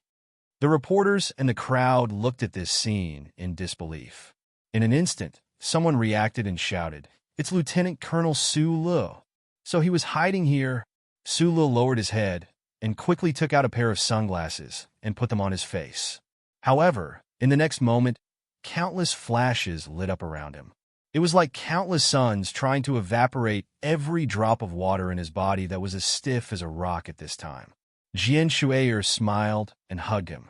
She leaned on him and said softly, "Bear with it. The next time we meet again, maybe I will already be a reporter." Sulu was stunned. He looked down at the beautiful face of the girl in his arms and couldn't speak. "Help me take care of Li Feng on the front line." Jian Shuier stood up straight and gently held his hand. She looked at him and said seriously, "My nephew is very pitiful." At this time, Sulu could no longer hear the questions of the reporters around him. There was no flash in his eyes, only the beautiful face in front of him. His face was extremely stiff and was even about to twitch. Chapter 436. Just like in the legends, he went to the front lines at the age of 12, piloting a mecha and starting a blood-soaked game. He slaughtered more than 100 ace mecha pilots at the edge of the Bermuda Triangle and the outskirts of the space passage, earning himself the reputation of being invincible in the military. His personality was violent and arrogant to the extreme. With his solid battle results, he was promoted to become the youngest lieutenant colonel in the history of the Federation. Sulu really could not understand what Madman Li had to take care of. What was so pitiful about him? This question perplexed him all the way until he took a bath. Dense droplets of water sprayed down from his head and face, but it was unable to wash away his doubts. This was because he knew that Jian Shui was not as lovable and cute as she appeared on the surface. Every word that the young girl said naturally had its own reason. He turned on the tap, picked up the towel, and rubbed his face forcefully twice. He rubbed his face until it was slightly red. He raised his head to look at the bathroom and confirmed that there should not be any surveillance equipment here. So he slowly closed his eyes, lowered his body slightly, and squatted into a standard horse stance. In the midst of the fog, he began the practice that he had long been accustomed to. The tremors at the edge of the Eastwood mine had already pierced into his skin. No one could see the strange traces under his tight skin. Only he could feel the clear, burning lines slowly moving along those lines that he did not understand. They squeezed out energy from the friction between every pair of muscle fibers and even every cell wall, gradually spreading to every part of his body. In the hot fog, Sulu closed his eyes tightly and took a deep breath. He used his biological clock to confirm that the time for the horse stance was up. His right foot left the ground and placed behind his left knee like a sheathed sword. At the same time, his two hands left his body and spread to the sides, forming a W-like shape. The center of gravity of his entire body was placed on his left foot. However, his movements were so natural and casual. The muscle lines under his skin were faintly discernible, hard and elastic. After maintaining this posture for 5 minutes, he changed his posture. He put his head down, his right hand on the wet ground, his left knee slightly bent, his left hand bent behind his back to support his waist. At the same time, he lifted his right foot back, and his entire body became a straight line. This posture looked very normal, but to maintain it for a long time was exceptionally difficult. After another 5 minutes, Sulu began to change his posture again. Sulu completed the 10 postures that he had learned when he was a teenager one by one, without a second of delay. Every movement was done to the extreme according to the uncle's requirements. The muscles and meridians in his body were twisted to the limit that the human body could bear. Back then, it was a huge problem for him to complete these 10 strange postures beside the mine. However, after so many years, these postures had become a part of his body's instinct, and they were exceptionally smooth and natural to him. After completing the 10 postures, he lightly exhaled a mouthful of foul air, and besides feeling slightly sore and numb from head to toe, he felt a wisp of refreshing and natural feeling. Sulu looked at his blurry face in the mirror and scratched his head. Suddenly, a trace of worry appeared on his thick black eyebrows. He did not know if there were geniuses in this universe, but at least he knew very well that so-called geniuses were just hard work that exceeded what normal people could bear. Since he was very young, as long as time allowed, he had never stopped practicing these 10 postures. Being able to have the personal strength that shocked the 7 great families, being able to use the simulation system to control a military mecha and kill everywhere, was actually all due to his silent and determined daily training. However, this time, the battle on planet 5460, the weakness and hunger in his body at the end of the battle reminded Sulu of the many times he had risked his life to kill. He found that his ability had a very difficult flaw to solve. That was, every time he relied on the strange power in his body to split mountains and cut seas, his strength would drain very quickly. As a result, he would only shine for a moment before finally falling into a predicament where he could not continue. This was not difficult to explain. As a mechanical engineer who believed in scientific principles, although Sulu could not explain those mysterious abilities that the uncle had taught him, he could easily explain this phenomenon. Energy was always balanced. In an extremely short period of time, he had exploded with an extremely large amount of strength, or rather energy. Then his body would definitely quickly fall into a weakened state. In normal life, jealousy, fighting, causing trouble, and killing people was not a big problem. At most, he would just roll up his sleeves or take off his clothes to have a good time, and then ignore it afterwards. However, now that he was on the front lines of the West Woods, facing those cruel and terrifying Imperial soldiers, this problem was a bit of a headache. He could not just insta-kill several mecha on the battlefield and then wait to be beaten to death, or wait awkwardly for his subordinates or allies to come to his rescue. How could he solve this problem? Sulu narrowed his eyes and stared at his slightly pale self in the mirror, unable to find any answers. Perhaps he could go and ask that old master, or perhaps Li Feng, and perhaps he could find the root of the uncle's strange ability. However, the old master was too high up in the hierarchy, and Madman Li did not have a good impression of himself.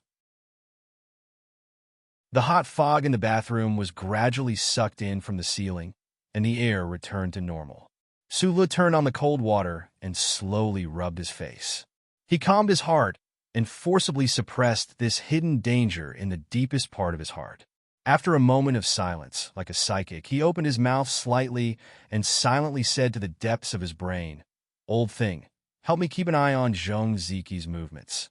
The battle was in full swing. The Federal Central Computer was responsible for the specific calculation and suggestion process of the front lines.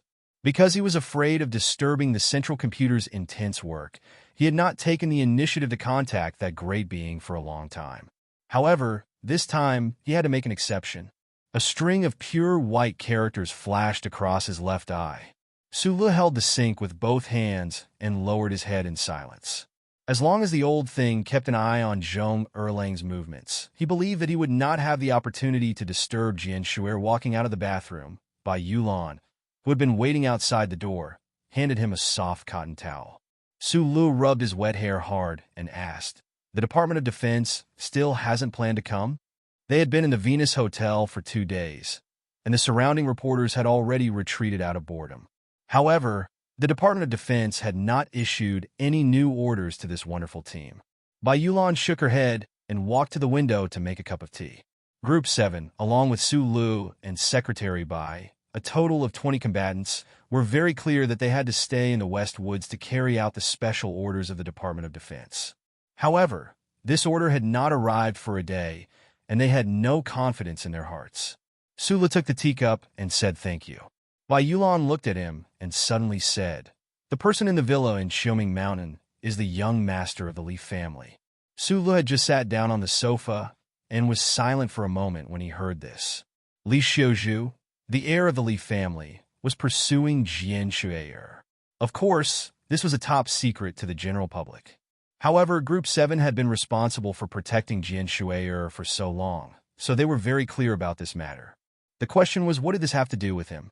Bai Yulan leaned against the window, lowered her head, and whispered softly, "There probably won't be any problems between you and Zhang Xiaoming. But what about Minister Zhou's daughter?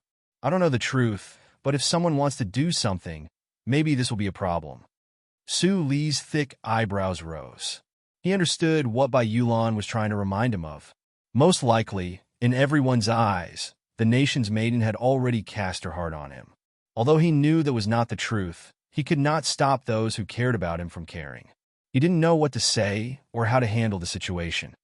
He didn't even know what kind of joke Zhou Yu's extremely beautiful wife would play with the reporters after being bored in the snowstorm in Linhai province. He didn't even know what kind of joke Zhou Yu's extremely beautiful wife would play with the reporters to mock the existence of the nation's maiden. So he put down his teacup and stood up. He told Bai Yulan honestly, "I'm going to repair the mecha." Bai Yulan was stunned, but then obediently took out the black workbench box and followed behind him, walking towards the heavily guarded underground warehouse of the hotel after an entire night.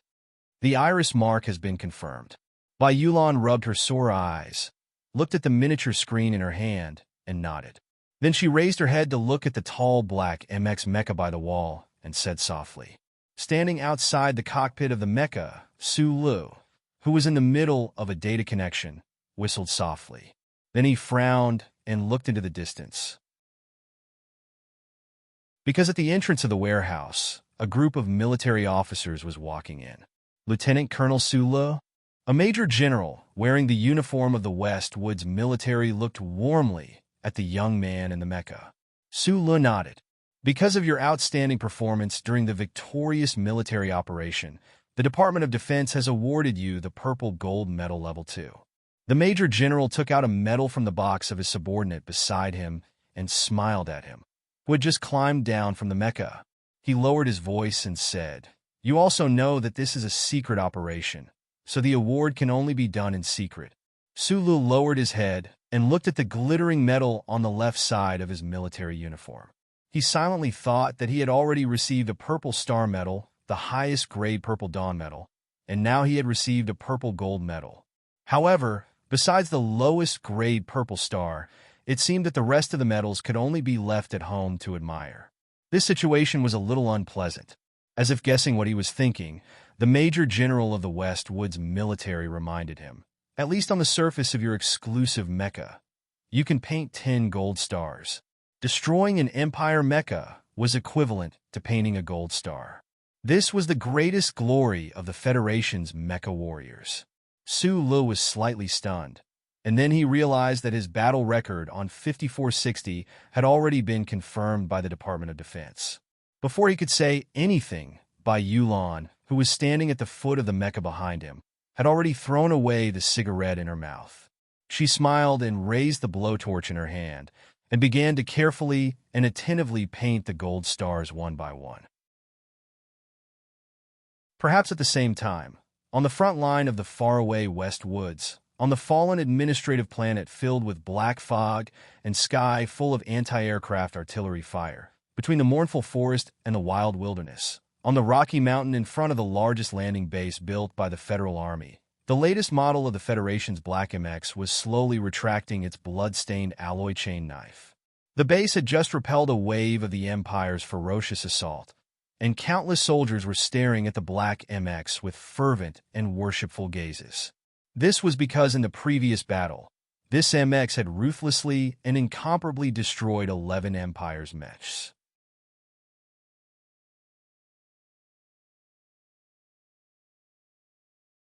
The engineering mechas started to hum as they repaired the metal base.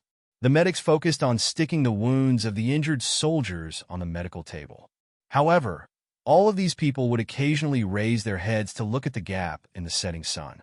The eyes of the Federation soldiers were filled with shock, admiration, fanaticism, and so on. The dense missile attack from the Imperial Expeditionary Force had blown up a gap in the northwest corner of the base. The mechas from the Black Sang Alliance were like a black dragon, roaring as they tried to charge in through the gap. The sound of metal colliding with the ground was so clear that it was shocking. Right at the most dangerous moment, the arrogant black mecha that was painted full of golden stars led its mecha battalion to the gap. The moment it arrived, it stood there, not willing to retreat even an inch of ground. It was like a steel wall that couldn't be moved by the wind or broken by the waves. The black mecha that seemed to have some kind of magical power attacked, dodged, and shot crazily. It was so strong that it actually blocked the Empire's mecha group. Every time an Empire mecha was destroyed and an Empire pilot was killed, a shining golden star could be painted on one's mecha. If an Empire mecha was completely destroyed, but the Empire pilot in the cockpit survived, then the outer line of the golden star would have to be a virtual line. This was an unspoken but extremely powerful habit of the Federal Army of the 37th Constitutional Era. In the countless smoke-filled front lines of the West Woods, proud mecha warriors could often be seen bathing in the sun, showing off the eye-catching golden stars on their mecha. This was a very direct display of battle results. The more golden stars on a mecha, the more battle achievements the owner of the mecha had. Most of the Federation pilots would think of ways to cover up the golden stars on the surface of their mecha when they were on a real battlefield. This was because the more golden stars on a mecha, the more Empire pilots they had killed. When the Empire soldiers saw these mecha with many golden stars on the battlefield, it was as if they had seen their nemesis who had killed their father, stolen their wife, and white face. They would have a desperate urge to kill no matter the cost. The Federation pilots would not be afraid, but they also did not want to be confused and wrongly killed by an absolutely wasteful missile attack from the Empire because of pride. In the past 20 years, there were not many mechas who dared to step onto the battlefield with a body full of stars, arrogance, and disdain for the Empire's fiery gazes and focused attacks. This was like a completely naked young girl rushing into a military camp that had not seen a sow for 3 years. It was too dangerous, so dangerous that there was a terrifying possibility of being ravaged at any time. It was rumored that a certain commander surnamed Tion from the Special Mecha Brigade of the West Woods military region was such an awesome person, and he was the only one who could survive the battlefield in such a flashy manner. And now there was another person who dared to stand in the twilight with golden stars all over his body, coldly looking at the Empire mecha without retreating even half a step. Because he was the grandson of the god of war, he was Lieutenant Colonel Li Feng. Because he was the young madman who was said to be invincible in the military in a dark corner of the base, the cockpit of the heavy black mecha slowly opened with the sound of jets. Li Feng jumped down and heavily patted the thick and cold mechanical legs of the mecha. He did not even look at the 3 exclusive mechanics who surrounded him and walked into the temporary base with a dark face. The black mecha behind him was painted with golden stars all over its body, like blooming flowers. It was still very eye-catching in the dark, and for a moment, it was impossible to count how many golden stars there were. Uncle Zhong, I'm a soldier. My mission is to fight at the front lines. Li Feng's body was tall and sturdy like a big tree. His handsome face had a hint of childishness, but there was more arrogance between his eyebrows. He frowned and said into the communicator, I'll be careful of my own safety, but I can't leave Qiulin. The war in Qiulin was very dangerous. Although he was the strongest warrior on the front lines of the West Woods in recent years, he also had a well-known identity.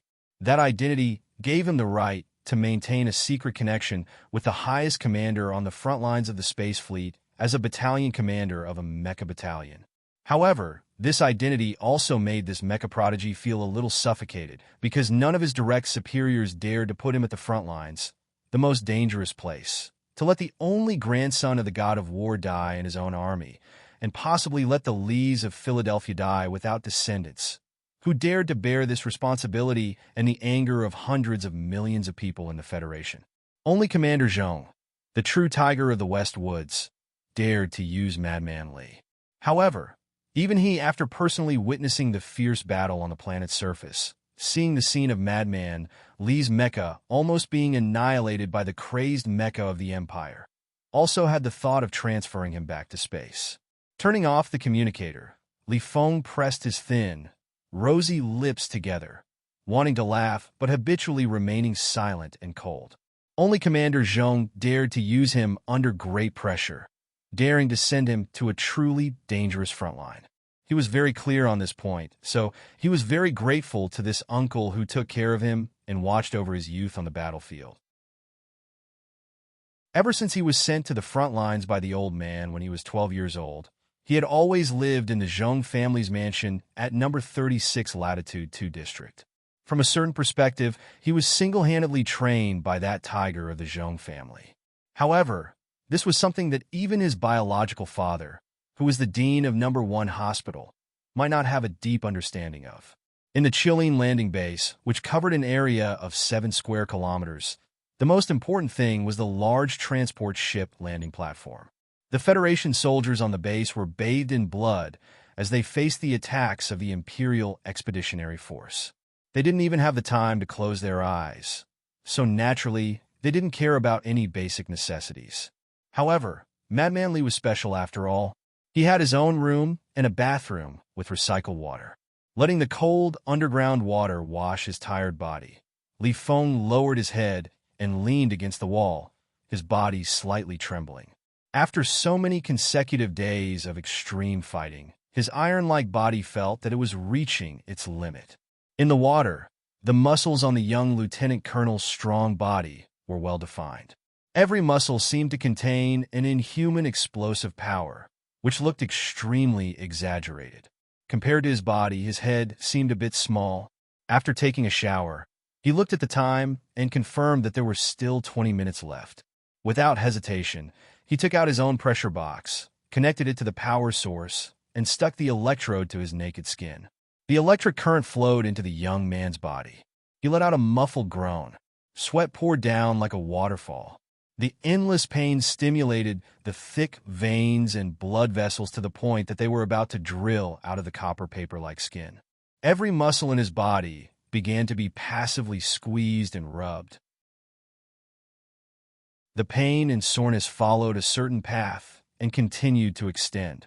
Since he was very young, Madman Li had been practicing like this.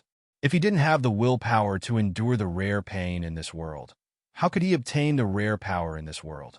How could he paint his mecha with dazzling golden stars? He was like this, and so was Su Le. Those with great willpower were bound to achieve great things. Chapter 438. The reason why Su Le lived so bitterly and persistently was very simple. It was because he wanted to live. He wanted to widen his small eyes and see all the injustices in this world, so that it would be convenient for him to dig up and kick at any time. And the reason why the youthful and violent Lieutenant Colonel Li Feng lived so bitterly was not only because of his own so-called ideals, but more so because he had to maintain the glory of his family. He was the only son of the Lees of Philadelphia. When he came to the military camp at a young age, his life on the battlefield was already fixed within a certain range. He could die, but he could not lose, and he could not escape. The powerful pulse current was like countless small knives scraping at his periosteum and teasing his muscle fibers. The soreness, pain, and bitterness reached a terrifying level. However, this kind of extreme physiological stimulation allowed him to more clearly grasp the traces of the mysterious power in his body, and also allowed his brain to become clearer. Li Feng sat by the bed in silence, numb. His body trembled violently. Blood seeped out from the corners of his thin lips. That pair of eyes that were usually full of violence had a few drops of tears. After all, it was still painful. After all, he was not a real steel body. After all, he was only a young man who had not yet reached 18 years of age. However, the pain and weakness would always be in his own private quarters. In the darkness, when the time was up, the pulse current equipment in the press box automatically shut down. The young lieutenant colonel took a deep breath and wiped away the slight wetness at the corner of his eyes. An expression of self-loathing appeared on his face. The strongest young pilot in the Federation knew very well that he had absolute talent in mecha piloting. However, it was a pity that he did not completely inherit his grandfather's ability in cultivation. He stared blankly at his thick and strong arms, looking at the strong muscles under the copper skin. He thought to himself that the abnormal ability of his family and cultivation seemed to be getting weaker and weaker as his bloodline faded. In fact, his father, director Lee Jae-do, did not feel anything in this aspect at all. That mysterious power was the true reason why the god of war Lee Pifu had never lost a battle. It was also the reason why the Lees of Philadelphia were proud of the world and looked coldly at the 7 great families. If all the soldiers of the Federation could learn this ability, then what would the people of the Empire? However, Li Feng knew very well that this was impossible. If he had not been stimulated by the electric current since he was a child, perhaps he would not have been able to find the burning power in the deepest part of the human body like his grandfather.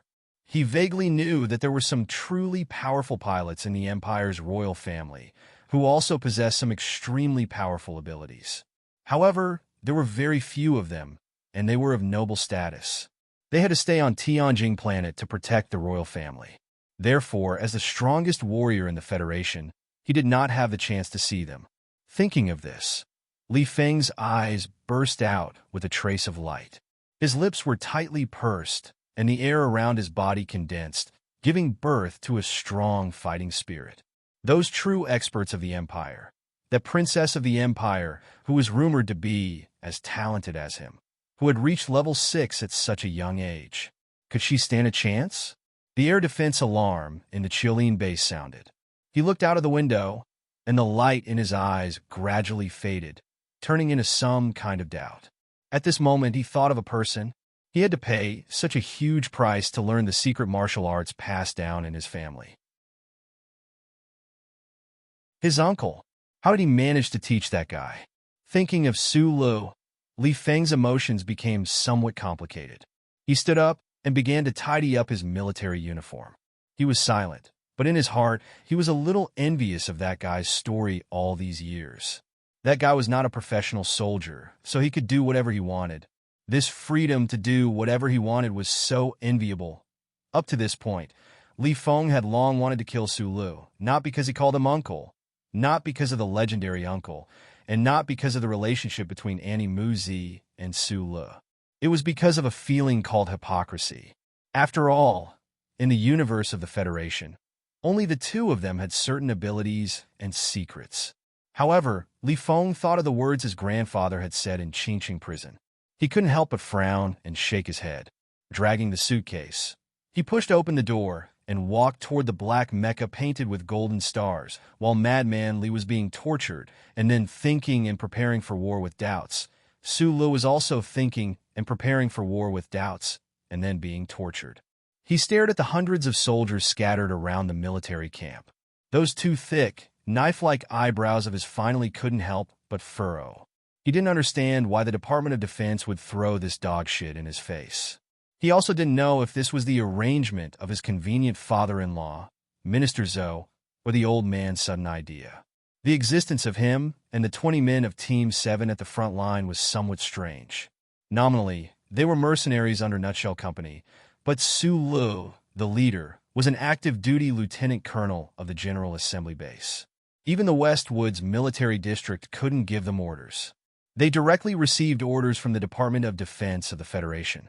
However, this latest order from the Department of Defense was really a bit of a mess. 3 days later, Su Lu would lead his team into Fallen Planet 163 to complete a complicated and dangerous battlefield mapping mission for the Federal Forces. For Team 7, who specialized in special operations, and Su Lu, who carried the hopes of several big shots in the federal military, they were already mentally prepared for the danger of the new mission.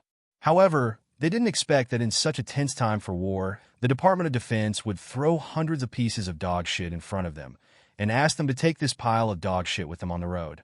How to go on the road? Go on the road peacefully and send these guys to their deaths one by one? Not only did Su Lu think this way, but the always quiet Bai Yulan, the outspoken Xiong Linquan, and all the men of Team 7 also thought this way. He and Team 7 were still in the Sunset State on the main planet of the West Woods, but they had already moved out of the Golden Star Hotel and arrived at a military camp in the mountains. Symbolically, here, Shipeng, here. Besides Su Lu, Bai Yulan was softly calling out names. In front of them, More than 100 soldiers answered weakly. These soldiers didn't know how to sit properly or stand properly. Some of them were so fat that they could crush mechas if they gained a little weight, and some of them were so fat that they could be blown into space by the wind of the planet if they lost a little weight. Some of them were delinquents with pale faces, and some of them were unscrupulous uncles who had been in the army for many years. These soldiers were active soldiers from the 83-84 unit of the garrison district of the capital planet. The Department of Defense arranged for them to come to the West Woods to support Team 7 as peripheral combat personnel.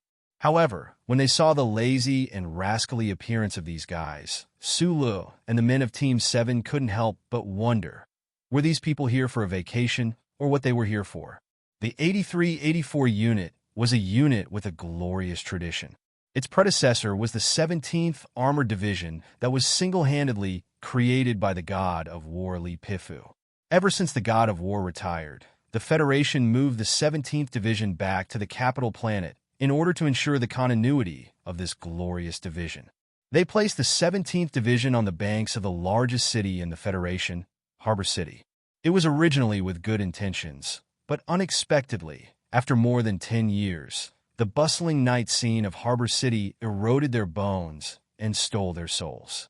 This Iron Division was worn down until only the name of the past was left, and today's pink and dull bodies were left.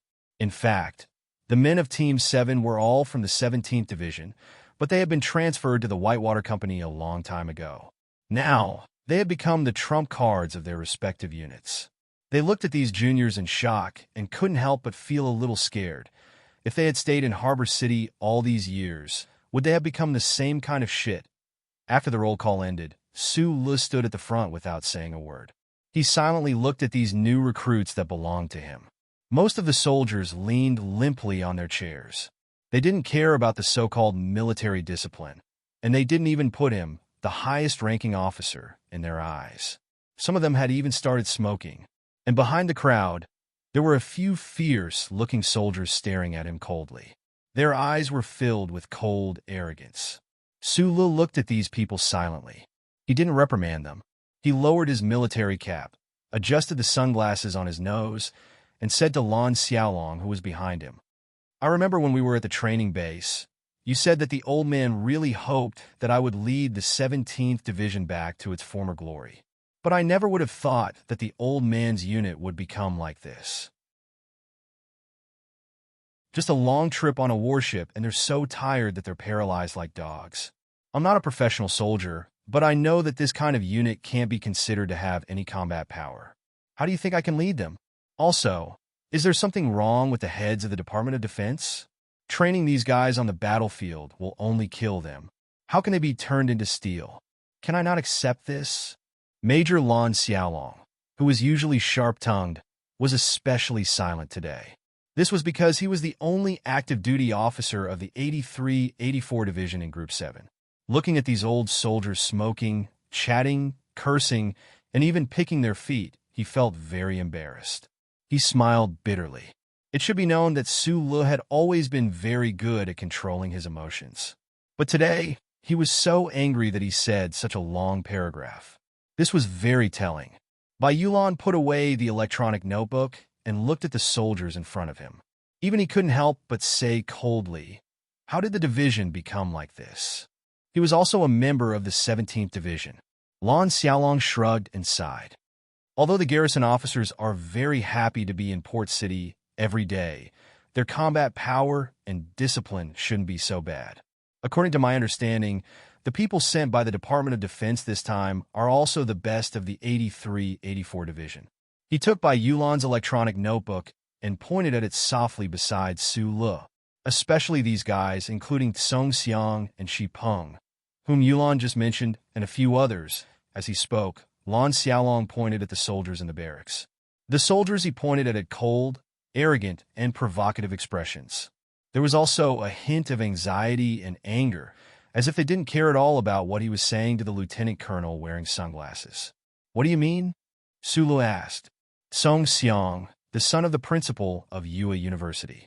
Shi Peng, the nephew of the deputy speaker of Xi'an.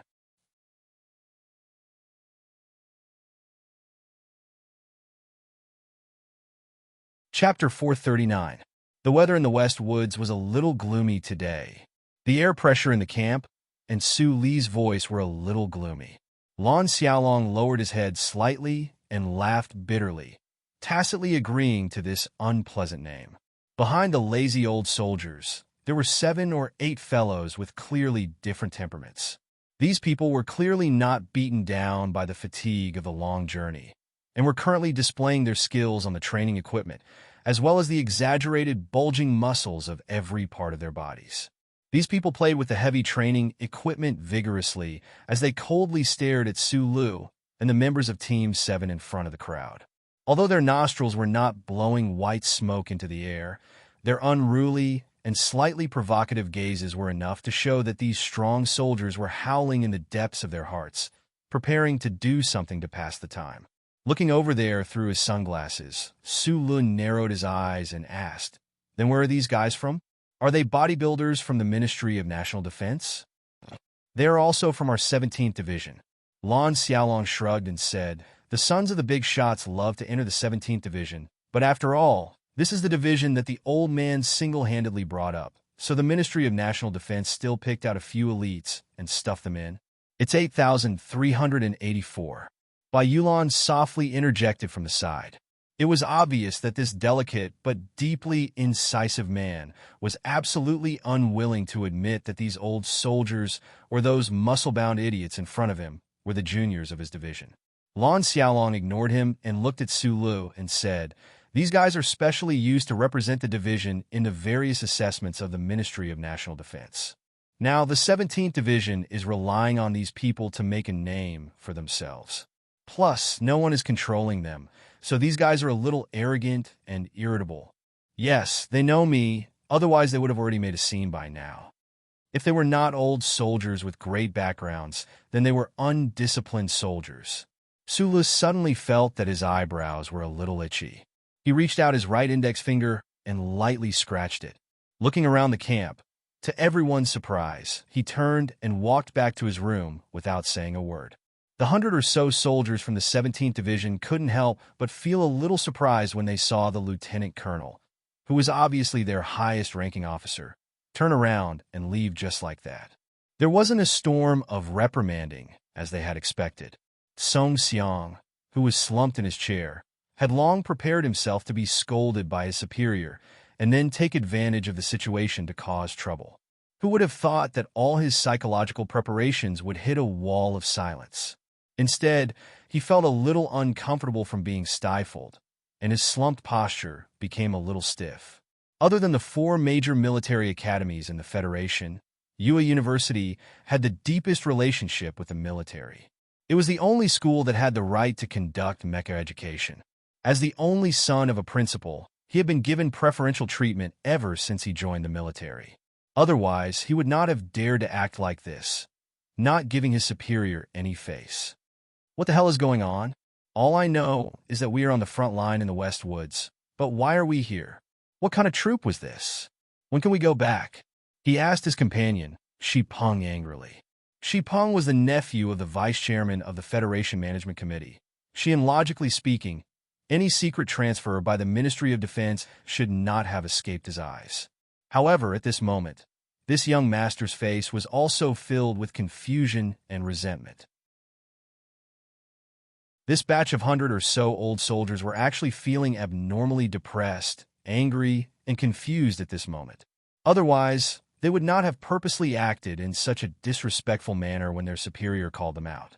Because they had no idea why the Ministry of Defense would send soldiers like them from the garrison district to the terrifying and bloody front line about half a month ago. These soldiers of Unit 8384, who had been living a life of drunkenness in the outskirts of the port city, were suddenly urgently transferred to the military spaceport by their superiors. At the same time, all of their communication devices were confiscated. Then, they inexplicably boarded a warship, and after more than 10 days of dizzying high-speed space travel, they arrived in the West Woods in a daze. "I want to go back." Shi Peng gritted his teeth and said fiercely, "When I find a phone, I'll call Uncle immediately." "Is the Ministry of Defense crazy? Sending us to the front line? Don't they know that people will die here? In the past tens of thousands of years, The status of the military in the Federation society had never been high because the Federation did not have any powerful enemies in the universe. At that time, the political structure of the society, other than the Supreme Court of the Federation, was mainly the checks and balances of the Federation government, the Management Committee, and the 7 families hidden in the shadows of history. However, with the appearance of the Empire's invaders, after countless crushing defeats, tragic victories, and life-and-death situations, the status of the federal military was blown by the wind and skyrocketed in the short span of 60 years. Whether it was the lofty image in the hearts of the hundreds of millions of people in the Federation, or the needs of survival and reality, and political needs, it all made the military the most special and important part of the Federation society. The Federal Army expanded greatly, its status rose, and its power increased. According to the Constitution, the president who commanded the Federal Army naturally became more powerful together with his government. In comparison, the Federation Management Committee and those families without military power gradually lost their shine. Under such a background and climate, the Federation formed an atmosphere of pride in the military. Whether it was the politicians or the economic tycoons, they all did everything they could to establish a relationship with the military. Even one of the 7 families, the Iron Calculator family, had been working hard in this regard, not to mention other people. However, the big shots in the upper class of the Federation were not really willing to let their families and their children bleed and sacrifice for the survival of the Federation. What they needed was to go to the military camp and leave a beautiful page in their resume files. The 83-84 unit stationed in the suburbs of the port city, this security force that had been created by the god of war but had never been to the front line again, had undoubtedly become the first choice of these big shots. As a result, the invincible 17th Armored Division in the past had become a shady army filled with the mediocre and lazy aura of the rich and powerful. Through Lan Xiaolong's introduction in a low tone, Su Lu roughly understood some of the historical background, but he still did not understand the real intention of the Department of Defense's arrangement. He knew that he was not a suitable role to lead an army. It was not difficult for him to single-handedly kill 7 people. This kind of courage and boldness was not difficult for him. But to turn a pile of dog shit into flowers was completely inconsistent with his personality. However, from the experience of the past year, it seemed that the old man in Philadelphia was determined to watch him fail.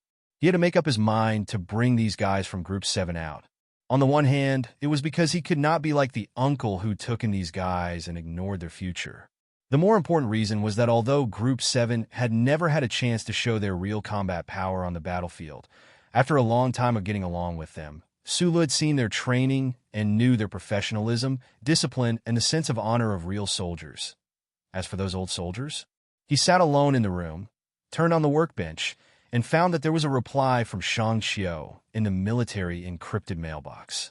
He wasn't in a hurry to reply, because in the past half-year, he had often communicated with Miss Shang Xiao about mechanical repair. He lightly tapped on the touch keyboard and began to write a letter to Zhou Yu, who was far away in Linhai province.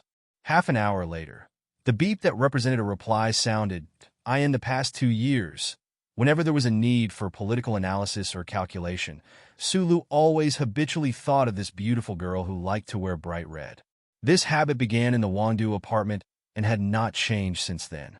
This was because Su Lun knew very well that his genius brain was more suited for machine language and was not good at the complicated politics between humans.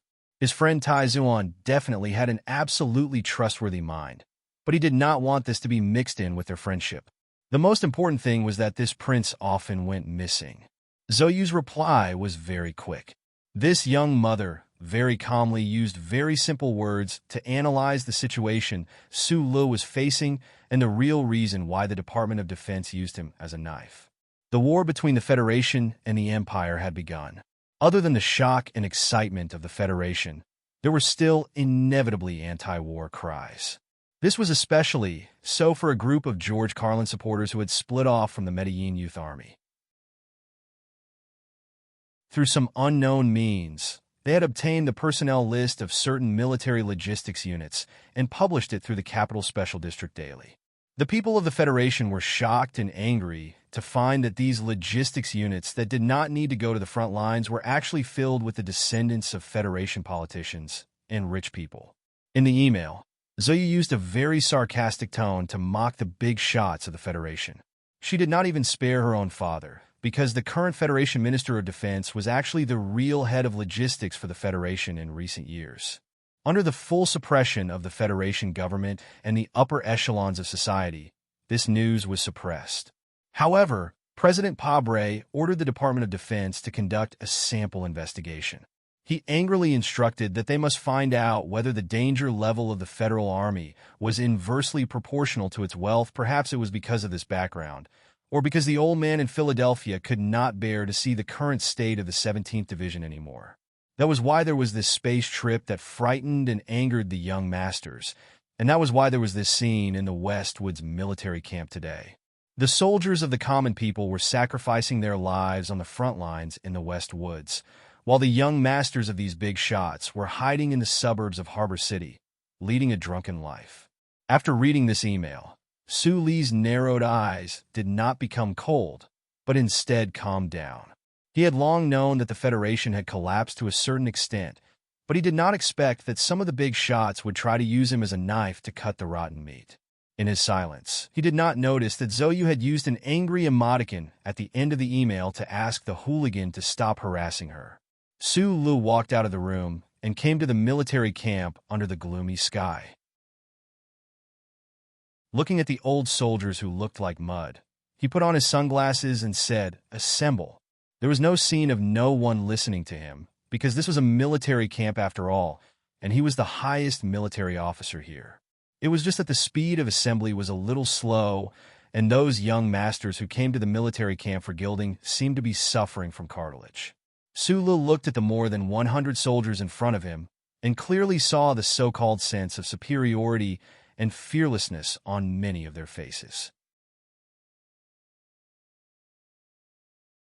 Chapter 440. Su Lu looked at the people in front of him through his sunglasses. His expression was calm and composed. Compared to these young masters of the upper class, he was just an orphan from Donglin. He was born poor, and it was impossible for him to have a golden spoon or precious jade in his mouth when he was born. However, he had great strength and a strong backbone. In his mind, he had always been entangled with the oldest and greatest old man in human society. Even when facing the revered god of war, Li Pifu, he could still stiffen his neck and remain composed. Showing a sense of superiority in front of him, that was a joke. After a moment of silence, he opened his mouth and said to the people in front of him, "Perhaps many of you are still wondering why the Department of Defense sent you to the Westwoods. In fact, I'm also very puzzled by this question, because I don't know where to start training you. You are just a pile of dirt. Even if you are smelted in a high-temperature furnace for a few years, you will only become brittle and useless ceramic pieces. It is impossible for you to become the steel material that the Army truly needs. The material you are made of determines your possibilities. If you are a pile of dog shit and pee your pants after going to the front line because of the Empire's roaring bullets, then you will become a pile of diluted shit. If you stick to the pants of our Group 7, it will make me very uncomfortable and very angry." In the S1 training base, Su Lu, who wore sunglasses, had already played the role of a cold instructor many times. He was already very familiar with this set of actions. Those truly outstanding people of the Federal Army had all turned red under his harsh humiliation. They were angry and irritable, not to mention this group of old soldiers from the 17th Division in front of him, this group of young masters who had never been humiliated like this in their lives. Dog shit was still diluted. Dirt could not be smelted into steel. The soldiers listened to these extremely humiliating words and looked at the taunting and bullying of the lieutenant colonel at the front of the line, whose face was mostly covered by sunglasses. Their expressions had already become extremely ugly. Many people showed resentment in their eyes. Some people began to discuss with gloomy expressions. Su Lu ignored these obvious violations of discipline. He looked down at the list in the electronic notebook and said, "But since the Ministry of National Defense has handed you over to me, and since Mr. President trusts me, I have to do something. To tell you the truth, In 10 days, we will be parachuting to Planet 163 to carry out an extremely risky mission. Believe me, after this mission is completed, the chances of you surviving are not high.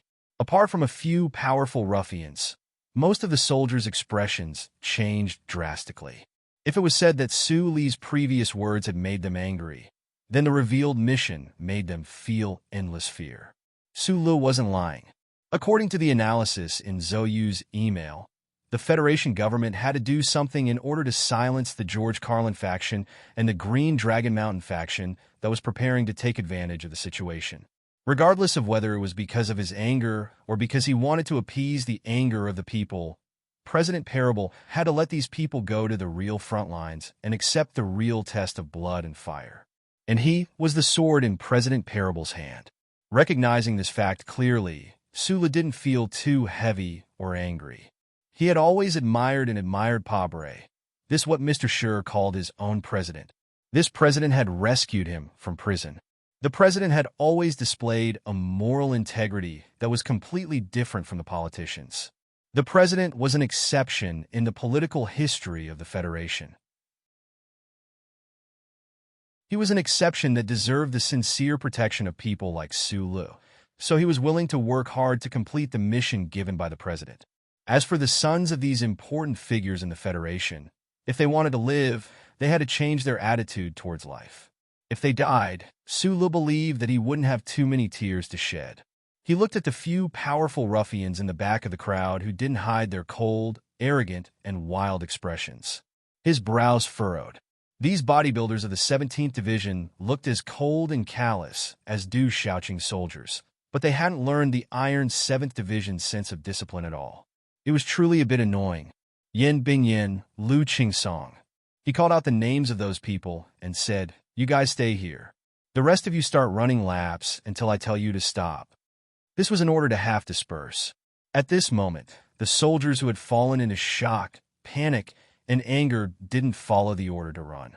Instead, they stared at Su Li with eyes that were about to spit fire, as if they wanted to melt the cold sunglasses on his face. "We're not going," someone shouted loudly.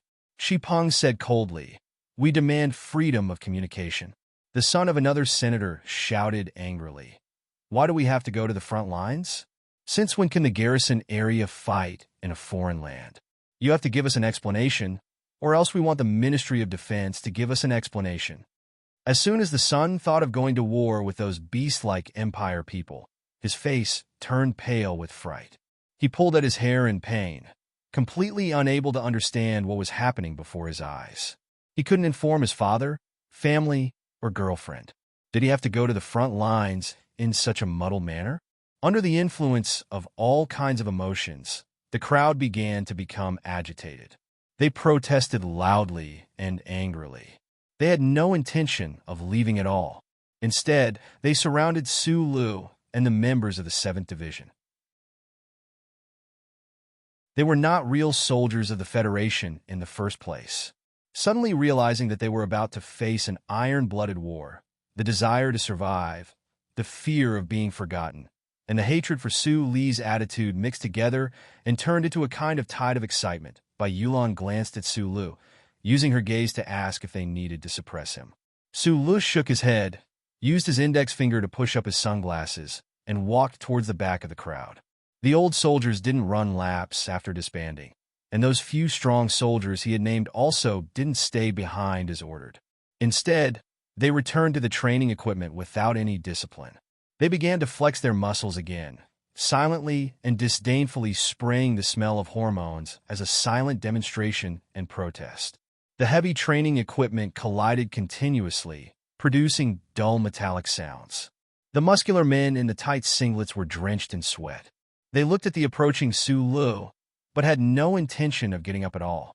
Among them, the second lieutenant named Yin Bingyin looked at Su Li provocatively with a mocking smile, revealing a mouthful of white teeth. His smile wasn't sunny at all, but fierce and ruthless. Yin Bingyin, the 17th Division's record holder for many training events in the past 3 years. For this monster, running 10 kilometers with weights was as easy as taking a stroll. Right now, The weight displayed on the electronic positioning weight training equipment he was using had already reached its peak, but he was still able to easily reveal a hint of mockery in his smile. When the soldiers beside the training equipment heard that they were going to the front lines, they weren't as panicked as the old soldiers. Instead, they were faintly excited. It was just that they were used to being undisciplined in Hong Kong, and more importantly, they were a little aggrieved by the National Defense Department's ruthless methods and angered by Su Li's attitude, so they were exceptionally tough. I didn't ask you to stay behind to train with these weights. Su Li looked at the guys beside the equipment and said, "Are you kids who want to play? Or are you guys male prostitutes who specialize in bodybuilding and then flirt with rich ladies? Otherwise, why can't you leave these things for even a moment?" With a muffled thud, Yin Bingyin came down from the equipment with an ashen face. The heavy weight landed heavily on the receiver, and the steel handle, which was about 3 fingers thick, shook up and down. The rest of the strong men also came down from the equipment and stood behind Yin Bingyin, coldly looking at Su Lu and the people behind him. "Sir, I think it's best to take back those words." Yin Bingyin stared into his eyes and said, "Of course I don't dare to threaten you, but to say that the equipment used by the military is the means of a male prostitute, I feel that this is an unacceptable humiliation. Of course, you may not be good at these things." Yin Bingyin looked at him with a hint of mockery. "But I think that no matter what army, the strong should always receive a certain amount of respect." "Very good. Respect the strong. At least we have one thing in common." Su Li looked at him and suddenly said, "De Xiong, let this strong man try holding your weapon." As the gunner of Group 7, Xiong Linchuan's strength was unparalleled. Even in the entire federal military, he could be ranked at the forefront. Hearing this, Bai Yulan and the others instantly understood what the supervisor wanted to do, and their lips curled up slightly. Initially, Xiong Linquan had been the one who disliked Su Li the most, but after interacting with him in the training base, after graduating from the Japanese academy, he had become the one who admired Su Li the most. After hearing the order, he ran back without hesitation. Half a minute later, he carried his favorite weapon. The strong men beside the training equipment looked at the heavy Darlin rotary cannon in Xiong Linchuan's hands, and their expressions turned ugly. In the Federation's military camp, there were many fierce people who could use the Darlin rotary cannon, which was specially used for mecha and fighter jets. In fact, every one of them could be said to be a legend, but this guy in front of them was actually carrying it so easily. Could this really be his standard weapon? "Don't force yourself," said Xiong Linquan sincerely as he carefully handed the heavy machine gun in his hands to Yin Bingyin. Of course, he wouldn't sympathize with the guy in front of him, wondering if his wrist would break with a snap. He was only worried that this seemingly tough guy would break the equipment he used to make a living. Yin Bingyin's expression was ugly, but also serious and stubborn. He took a deep breath, and the muscles on his arms bulged as he took the Darlin rotary cannon. Being able to lift the Darlin rotary cannon with one hand showed that this ace soldier of the 17th Division indeed had extraordinary strength. However, his face was slightly red and his right shoulder was trembling. If he wanted to use the Darlin rotary cannon to shoot everywhere on the battlefield, it would obviously be impossible. From this point of view, he was much weaker than Xiong Linquan. 2 seconds later, Xiong Linquan snatched the Darlin rotary cannon away, shook his head, and turned to leave. Yin Bingyin's face was still red. Other than using too much strength, he was more embarrassed. However, he wasn't convinced because in the military camp, strength wasn't everything. Su Li didn't need to look at the strong man's expression to know what he was thinking. He extended his hand to Bai Yulan and said, "Give me your uniform." Bai Yulan took off his uniform without hesitation. Su Li walked over to the weight training apparatus that Yin Bingyin had previously used to train, and carefully rolled up Bai Yulan's uniform onto the pure steel handrail. He glanced at the maximum weight value displayed on the apparatus, and knew that it was left behind by Yin Bingyin. He remained silent. Everyone present thought that he was going to show off his strength. The men of Group 7 began to shrug their shoulders, but Yin Bingyin and the people behind her had a suspicious look on their faces. They always felt that although this lieutenant colonel was a little too young, it was impossible for him to have so much strength just by looking at his body.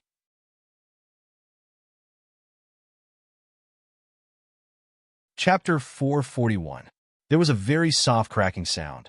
Almost at the same time, there were two more cracking sounds, so that most of the people present did not hear the first sound. Only Su Lun knew that it was definitely not the sound of his own metacarpal bones breaking. There was a large hole in the right armpit of his military uniform. The layers of Magnolia's military uniform that were wrapped around the steel armrest were also torn into two pieces. Su Lu retracted his palm and lowered his head to look at the damage on his right armpit. He said to Magnolia, who was beside him, with a bitter smile, "Both uniforms seem to be damaged." Magnolia nodded and did not say anything. However, she was just as shocked as the people around her. She and the men of Team 7 had long been accustomed to Su Li's extraordinary strength. Of course, they knew that his palm strike was not just for the two uniforms. His target must have been the pure steel armrest wrapped under the uniforms. The problem was, that was a pure steel armrest that was nearly 3 fingers thick. Sula had chopped it with his bare hand. Did he really think that his palm was made of super alloy? Although Yulan and the other members of Group 7 had absolute faith in Su Li's abilities, they still couldn't hide their shock when they saw this scene. They were even more curious about what had become of the pure steel armrest under the tattered military uniform. Yin Bingyin and those bodybuilders did not understand the shock on these people's faces. They stared at Su Lu. They did not understand why this young lieutenant colonel would do such a thing. Could it be that he had a hobby of smashing iron with his own flesh? Su Lu looked at Yin Bingyin and these people and said calmly, "The training I have arranged for you is to stand at attention for 4 hours.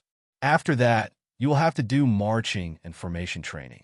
Because of your serious lack of discipline, even I, a guy who has been in the army for less than a year, can't stand it anymore. The training program will start in 5 minutes." Yin Bingyin snorted and was about to say something, but Su Lu ignored her and said, "You said that the strong should be respected. As long as you can do what I just did, I'll allow you the freedom to practice bodybuilding every day." Yin Bingyin and the others were stunned. They didn't understand what he was trying to say. However, at this time, Su Lu and the members of Group 7 had already left the equipment area. Lan Xiaolong and Xiong Linquan couldn't help but look back at the military uniform wrapped around the steel armrest. Their eyes were filled with intense curiosity and excitement. It was precisely because of these gazes that the valiant soldiers beside the apparatus could not help but turn their heads to look at the weight-bearing apparatus. The close combat expert named Lu Qingsong finally couldn't bear the strange silent atmosphere and the doubts in his heart. He stepped forward and tore off the military uniform wrapped around the armrest. As the last layer of military uniform was torn off, his right hand suddenly froze. Looking at that place, the expressions of the strong guys beside the equipment suddenly became extremely interesting. Yin Bingyin's pupils shrank, and her face revealed an expression of disbelief. The scene in front of her made her eyes twitch rapidly. The pure steel armrest about the thickness of 3 fingers was connected to the equipment at both ends, but the middle part was broken horizontally. The hard steel rod at this time looked like a soft and bleak willow branch. It seemed to be constantly shaking in the breeze of the military camp. A human hand broke a steel pipe, and it was the solid kind. Had such a scene appeared in the army before? Yin Bingyin and Lu Qingsong looked at each other with a pale face and saw the shock and fear in each other's eyes.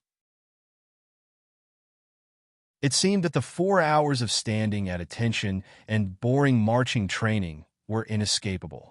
Yin Bingyin thought so in her heart. She subconsciously looked up at the sky, wanting to confirm whether this was a real world. As soon as she looked up, she saw the dark clouds dispersed and the scorching sun in the sky. The training later would be extremely difficult. It broke. It broke. Fuck. It really broke. Lan Xiaolong looked at the movement over there and excitedly patted Xiong Linquan beside him. He lowered his voice and said excitedly. Xiong Linquan looked at Su Lu in front of him and felt that his scalp was a little numb.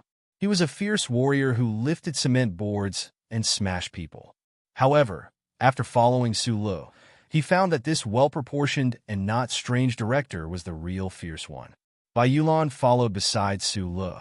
She didn't look back, but she already knew what was happening behind her.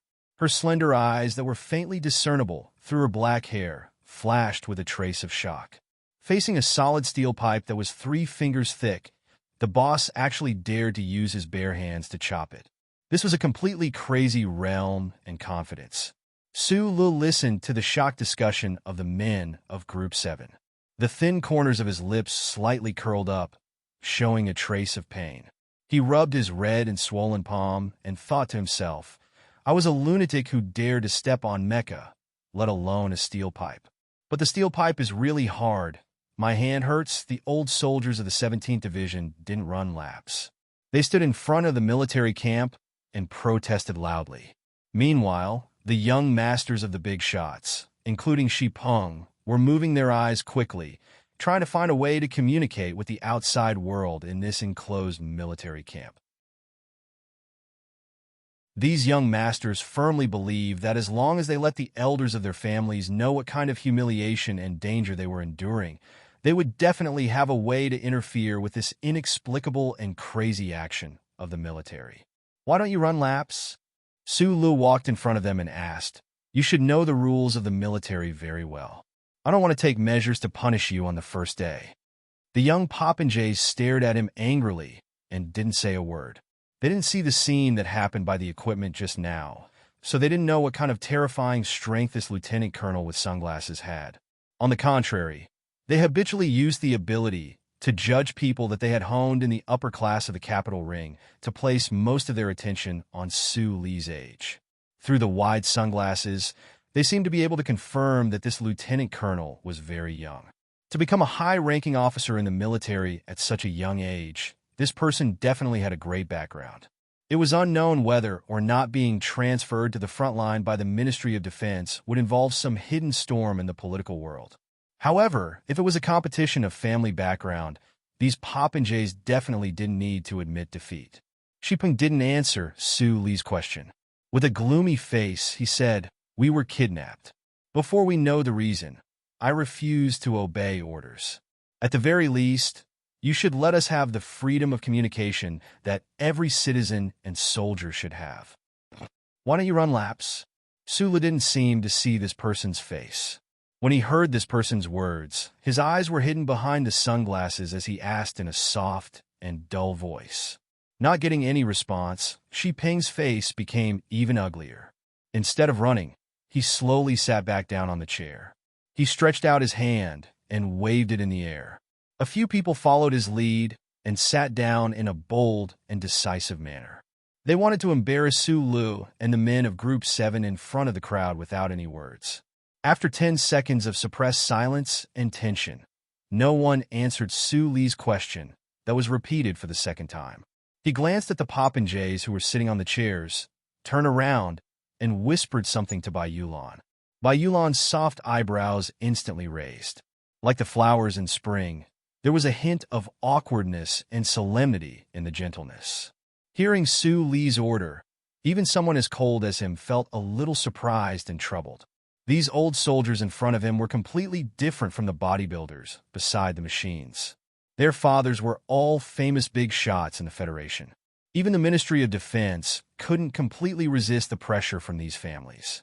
Group 7 was undoubtedly the best among the mercenaries, but when faced with the pressure from the capital ring and the anger of those big shots, they were just ordinary soldiers. How could they resist? Bai Yulan put his right hand into his trouser pocket. He knew very well that this matter involved President Pabre and the government of the Federation, or even the old man in Philadelphia. However, their target was the politicians and tycoons that made up the Federation. The matter seemed to be very complicated. However, the little boss's order was so simple. Bai Yulan's face was gloomy and uncertain. He deeply felt that his supervisor, this man named Su Lu, seemed to be the best at simplifying complicated things. So he slowly walked forward. The popinjays sat on the chairs with cold expressions, humiliating Su Li's order. However, they looked at the handsome man who was getting closer and closer. They seemed to be able to feel a terrifying aura spreading. They couldn't help but feel a little confused and panicked. Shi Peng stared at Bai Yulan's right hand that was in his trouser pocket and asked, What do you want to do? Bai Yulan silently walked forward and took out the delicate military knife from his trouser pocket. Without any warning, the delicate military knife flashed with a beautiful light, cut through the air, and easily pierced into Xipeng's right shoulder. With a puff, blood spurted out. The Xipeng didn't cry out in pain. His face was pale as he looked at the delicate knife on his right shoulder in shock. He seemed to be so shocked by this ridiculous scene that he didn't know what to say. Someone dared to stab me? That person stabbed me? Someone actually dared to stab me? A scream sounded. The popinjays looked at Xipeng, who fell on the ground with pale faces and trembled. A few of the braver ones rushed over and hugged Xipeng in their arms. At the same time, they glared at Bai Yulan and Su Lu and screamed, "Are you crazy? If you don't listen to the order, you will also die if you go to 163. Su Lu looked at the bleeding Xipeng and naturally thought of the big shot that he had met at the flowing wind slope. He said softly, "I'll give you 1 more minute. If you still don't want to run laps, I don't mind letting this secretary stab you 2 more times." Song Ji tightly hugged the bleeding Xipeng. He was trembling with anger and fear. He stared at Su Lu fiercely and shouted, "I'm going to complain to the legal department. I'm going to send you to the military court." Su Lu was silent for a moment and suddenly said, "I forgot to tell you, this is the 7th Combat Team of the Shell Corporation. We are mercenaries, not federal forces. The military court can't control us." The popinjays' faces were pale. Xipeng was desperately covering his bleeding wound. He stared at Su Lu and roared, "Who the fuck are you?" "Lan Xiaolong. Tell this son of a bitch who I am." Lan Xiaolong quietly hid behind Su Lu. He glanced at the chaotic scene with the corner of his eyes. His heart slightly twitched. He really didn't understand why Su Lu dared to do this. However, at least at this moment, he knew that the baby of the deputy speaker would definitely not be able to get back his face. Yin Bingyin and the other strong men beside the equipment in the distance had already begun to do standing training under the hot sun with ugly expressions. Su Lu looked at these young masters who were gnashing their teeth in anger and fear. After a moment of silence, he took off the sunglasses on the bridge of his nose and said, "I don't care who you are, but I think I should let you know who I am."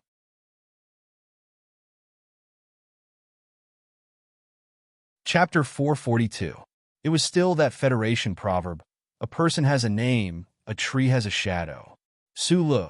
This name was extremely ordinary, the slanted shadow behind him not all that austere either. However, when these hedonistic soldiers here heard these 2 words, saw the ordinary face that was revealed along with the sunglasses on his fingertips, they immediately felt a wave of extremely cold aura envelop the military camp, crushing down on their usually proud and reserved hearts. From a certain perspective, Su Lu was already a great celebrity in the Federation. The people didn't know how many people he had killed, how many great things he had done. The Ministry of National Defense's propaganda department cooperated with the news media, but with the help of the scandal with the nation's young lady, they placed him in front of the spotlight and magnifying glass.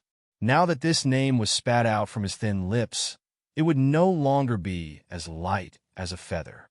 Once it landed on hard ground, it would definitely forcefully smash open several large craters. The hedonistic soldiers here finally understood why this ordinary-looking fellow was already a Federation lieutenant colonel at such a young age. They finally understood why in front of these people's sense of superiority and family background, he could still be so calm and ruthless, to the extent where he was even a bit more ruthless than they had indulged in imagining.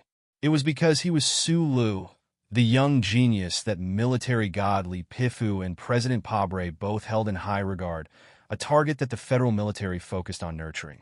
Regardless of whether it was a competition of background, willpower, strength, or methods, this Federation lieutenant colonel wearing sunglasses, at least in this isolated military camp that was far from bustling life, he had an overwhelming advantage.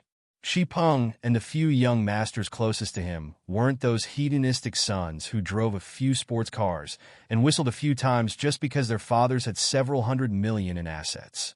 Instead, they were the true young masters who were truly at the top of the capital ring, so they just so happened to know some inside information regarding the name Su Lu. That was why their reactions were even more intense than others. Xipeng, whose right shoulder was gushing with blood, suddenly had fear in her eyes.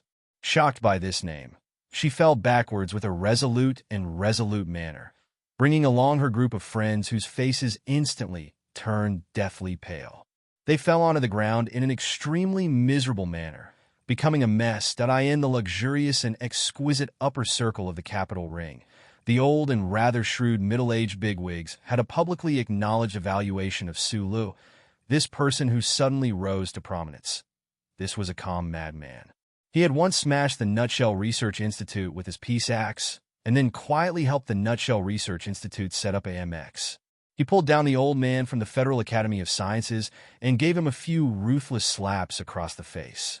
In the end, this young man surprised everyone. He left behind the picturesque landscape of Mo Cho Back Mountain, left behind the flower-like path drawn by that respectable lady, and quietly went to S2.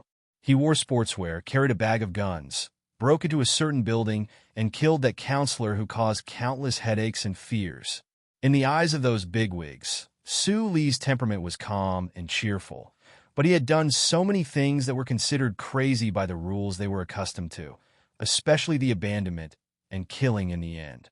This showed that this person didn't rely on a moment of excitement to support his cold-blooded methods, but after careful consideration, he still ruthlessly slammed his head into a certain iron wall. He didn't care if his head would bleed, but he didn't care if he smashed a hole in the iron wall or only left a few traces of blood. He didn't care if he would break his head and bleed, but he didn't care if he smashed a hole in the iron wall or only left a few traces of blood. This kind of person was very frightening. A calm madman was even more frightening than the little madman Lees of Philadelphia.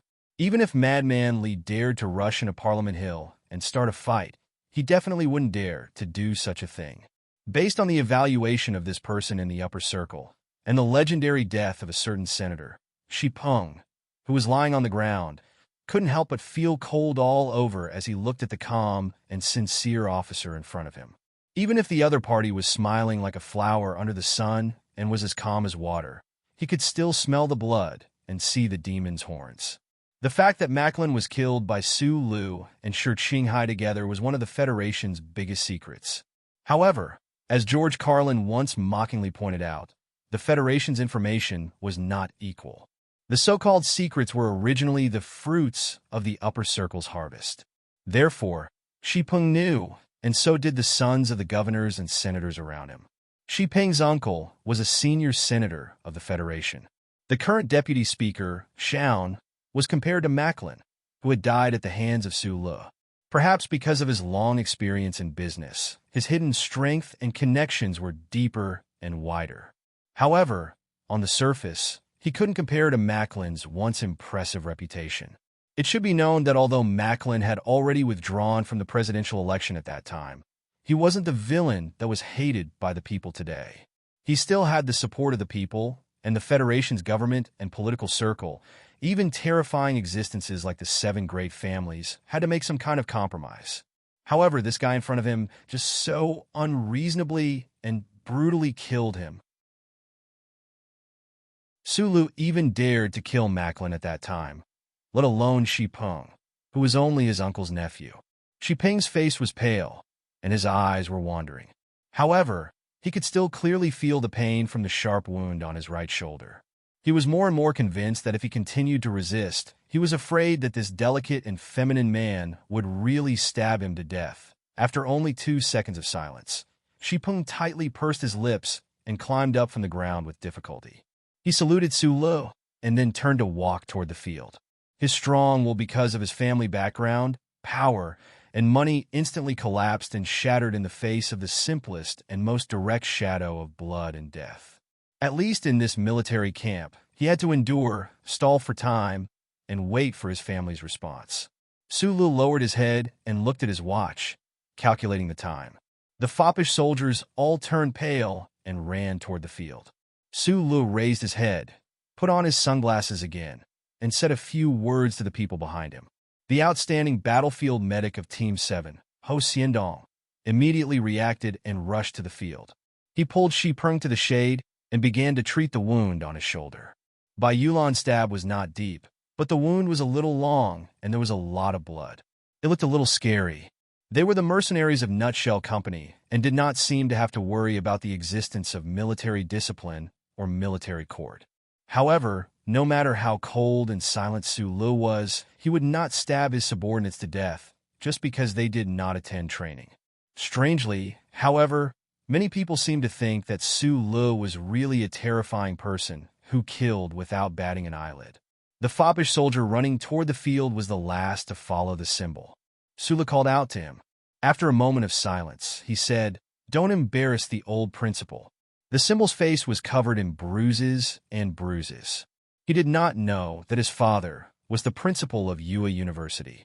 At home, he often heard his father talk about the legend of this little gatekeeper in front of him.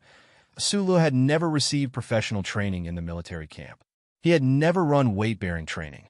He had only followed by Yulan for a period of time to learn about firearms and standard mecha operation. Those tactical manuals were also just his hobby reading, so naturally he could not be responsible for the training of more than 100 subordinates. In fact, he did not understand these things. After confirming that the breath of these old soldiers had been completely suppressed, he put on his sunglasses and returned to his room. He began to use the military communication system to send frequent technical emails to Shang Xiu, who was far away in Hong Kong. During this period of time, the engineering department of Nutshell Company had begun to experiment with the turbine compression idea that Shang Xiu's Mr. Chung Fengsher had proposed. They were in a state of excitement and anxiety. The engineering department missed him very much, and he also missed the atmosphere of the past. Bai Yulan was fully in charge of the training, with Lan Xiaolong assisting. Those old soldiers with extremely poor military qualities were undergoing a horrendous training on the field. Xiong Lingquan held a spiked leather boot and roared, forcing those people to move faster and faster. As long as someone slowed down or collapsed, a few whips would cut through the air, leaving behind a few bloody scars. Fortunately, the Department of National Defense was extremely generous to the point of being extravagant. Dr. Ho Xiandong skillfully and excitedly operated those medical pods, injecting all sorts of medicine into those old soldiers who had fainted from exhaustion. He could absolutely guarantee that these young masters would not be left with any physical injuries. Cured? Continue to train. As the saying goes, if you train hard, you will be like a dog. Even if you are scolded, you will not bark. This was the miserable life of the 17th Division's old soldiers on their first day in the West Woods. On the other side of the field, Yin Bingyan, Lu Qingsong, and the rest of the bodybuilders or record holders were undergoing military posture and formation training under the scorching sun. The long period of standing still had turned them into wooden dummies. Then, under the scorching sun, they turned into dried corpses. Their skin began to crack and float. You know, the so-called mapping mission is to help the Bureau of Proclamation sneak into the enemy's territory to install the chip. There are only 10 days left before we depart. I admit that your training level is very cruel, but with only 10 days, can you really create a real fighting force for Sula? In the shadows at the edge of the barracks, Lan Xiaolong unbuttoned his collar and looked at the soldiers on the field who were like stray dogs. He frowned and said, "Boss just wants them to have fewer deaths on the battlefield. At least when they are escaping, they need to be able to keep up with the speed of the 7th Division." Bai Yulan took a puff of her cigarette and answered softly, "Why did you stab him? That guy is the nephew of the vice chairman of Xi'an."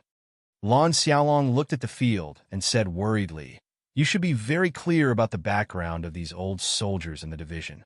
Su Lu has the background of the army god and the appreciation of the president, so he shouldn't be afraid of anything. But you are just a slightly more powerful, stinky soldier. If these big shots want to crush you, they only need to move their little finger."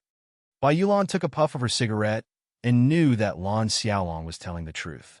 Even the Ministry of National Defense didn't dare to touch these old soldiers. Although these guys were suppressed now, who knew what would happen in the future? But he still remained silent.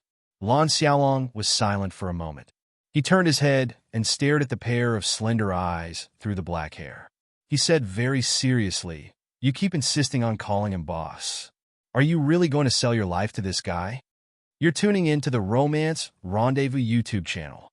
We're so grateful for your support, and don't forget to subscribe to join us on this incredible journey through captivating stories. Your generosity through donations truly makes a world of difference, as it's the primary source of revenue that allows me to expand and enhance this channel for you. Thank you from the bottom of my heart for being a part of this adventure.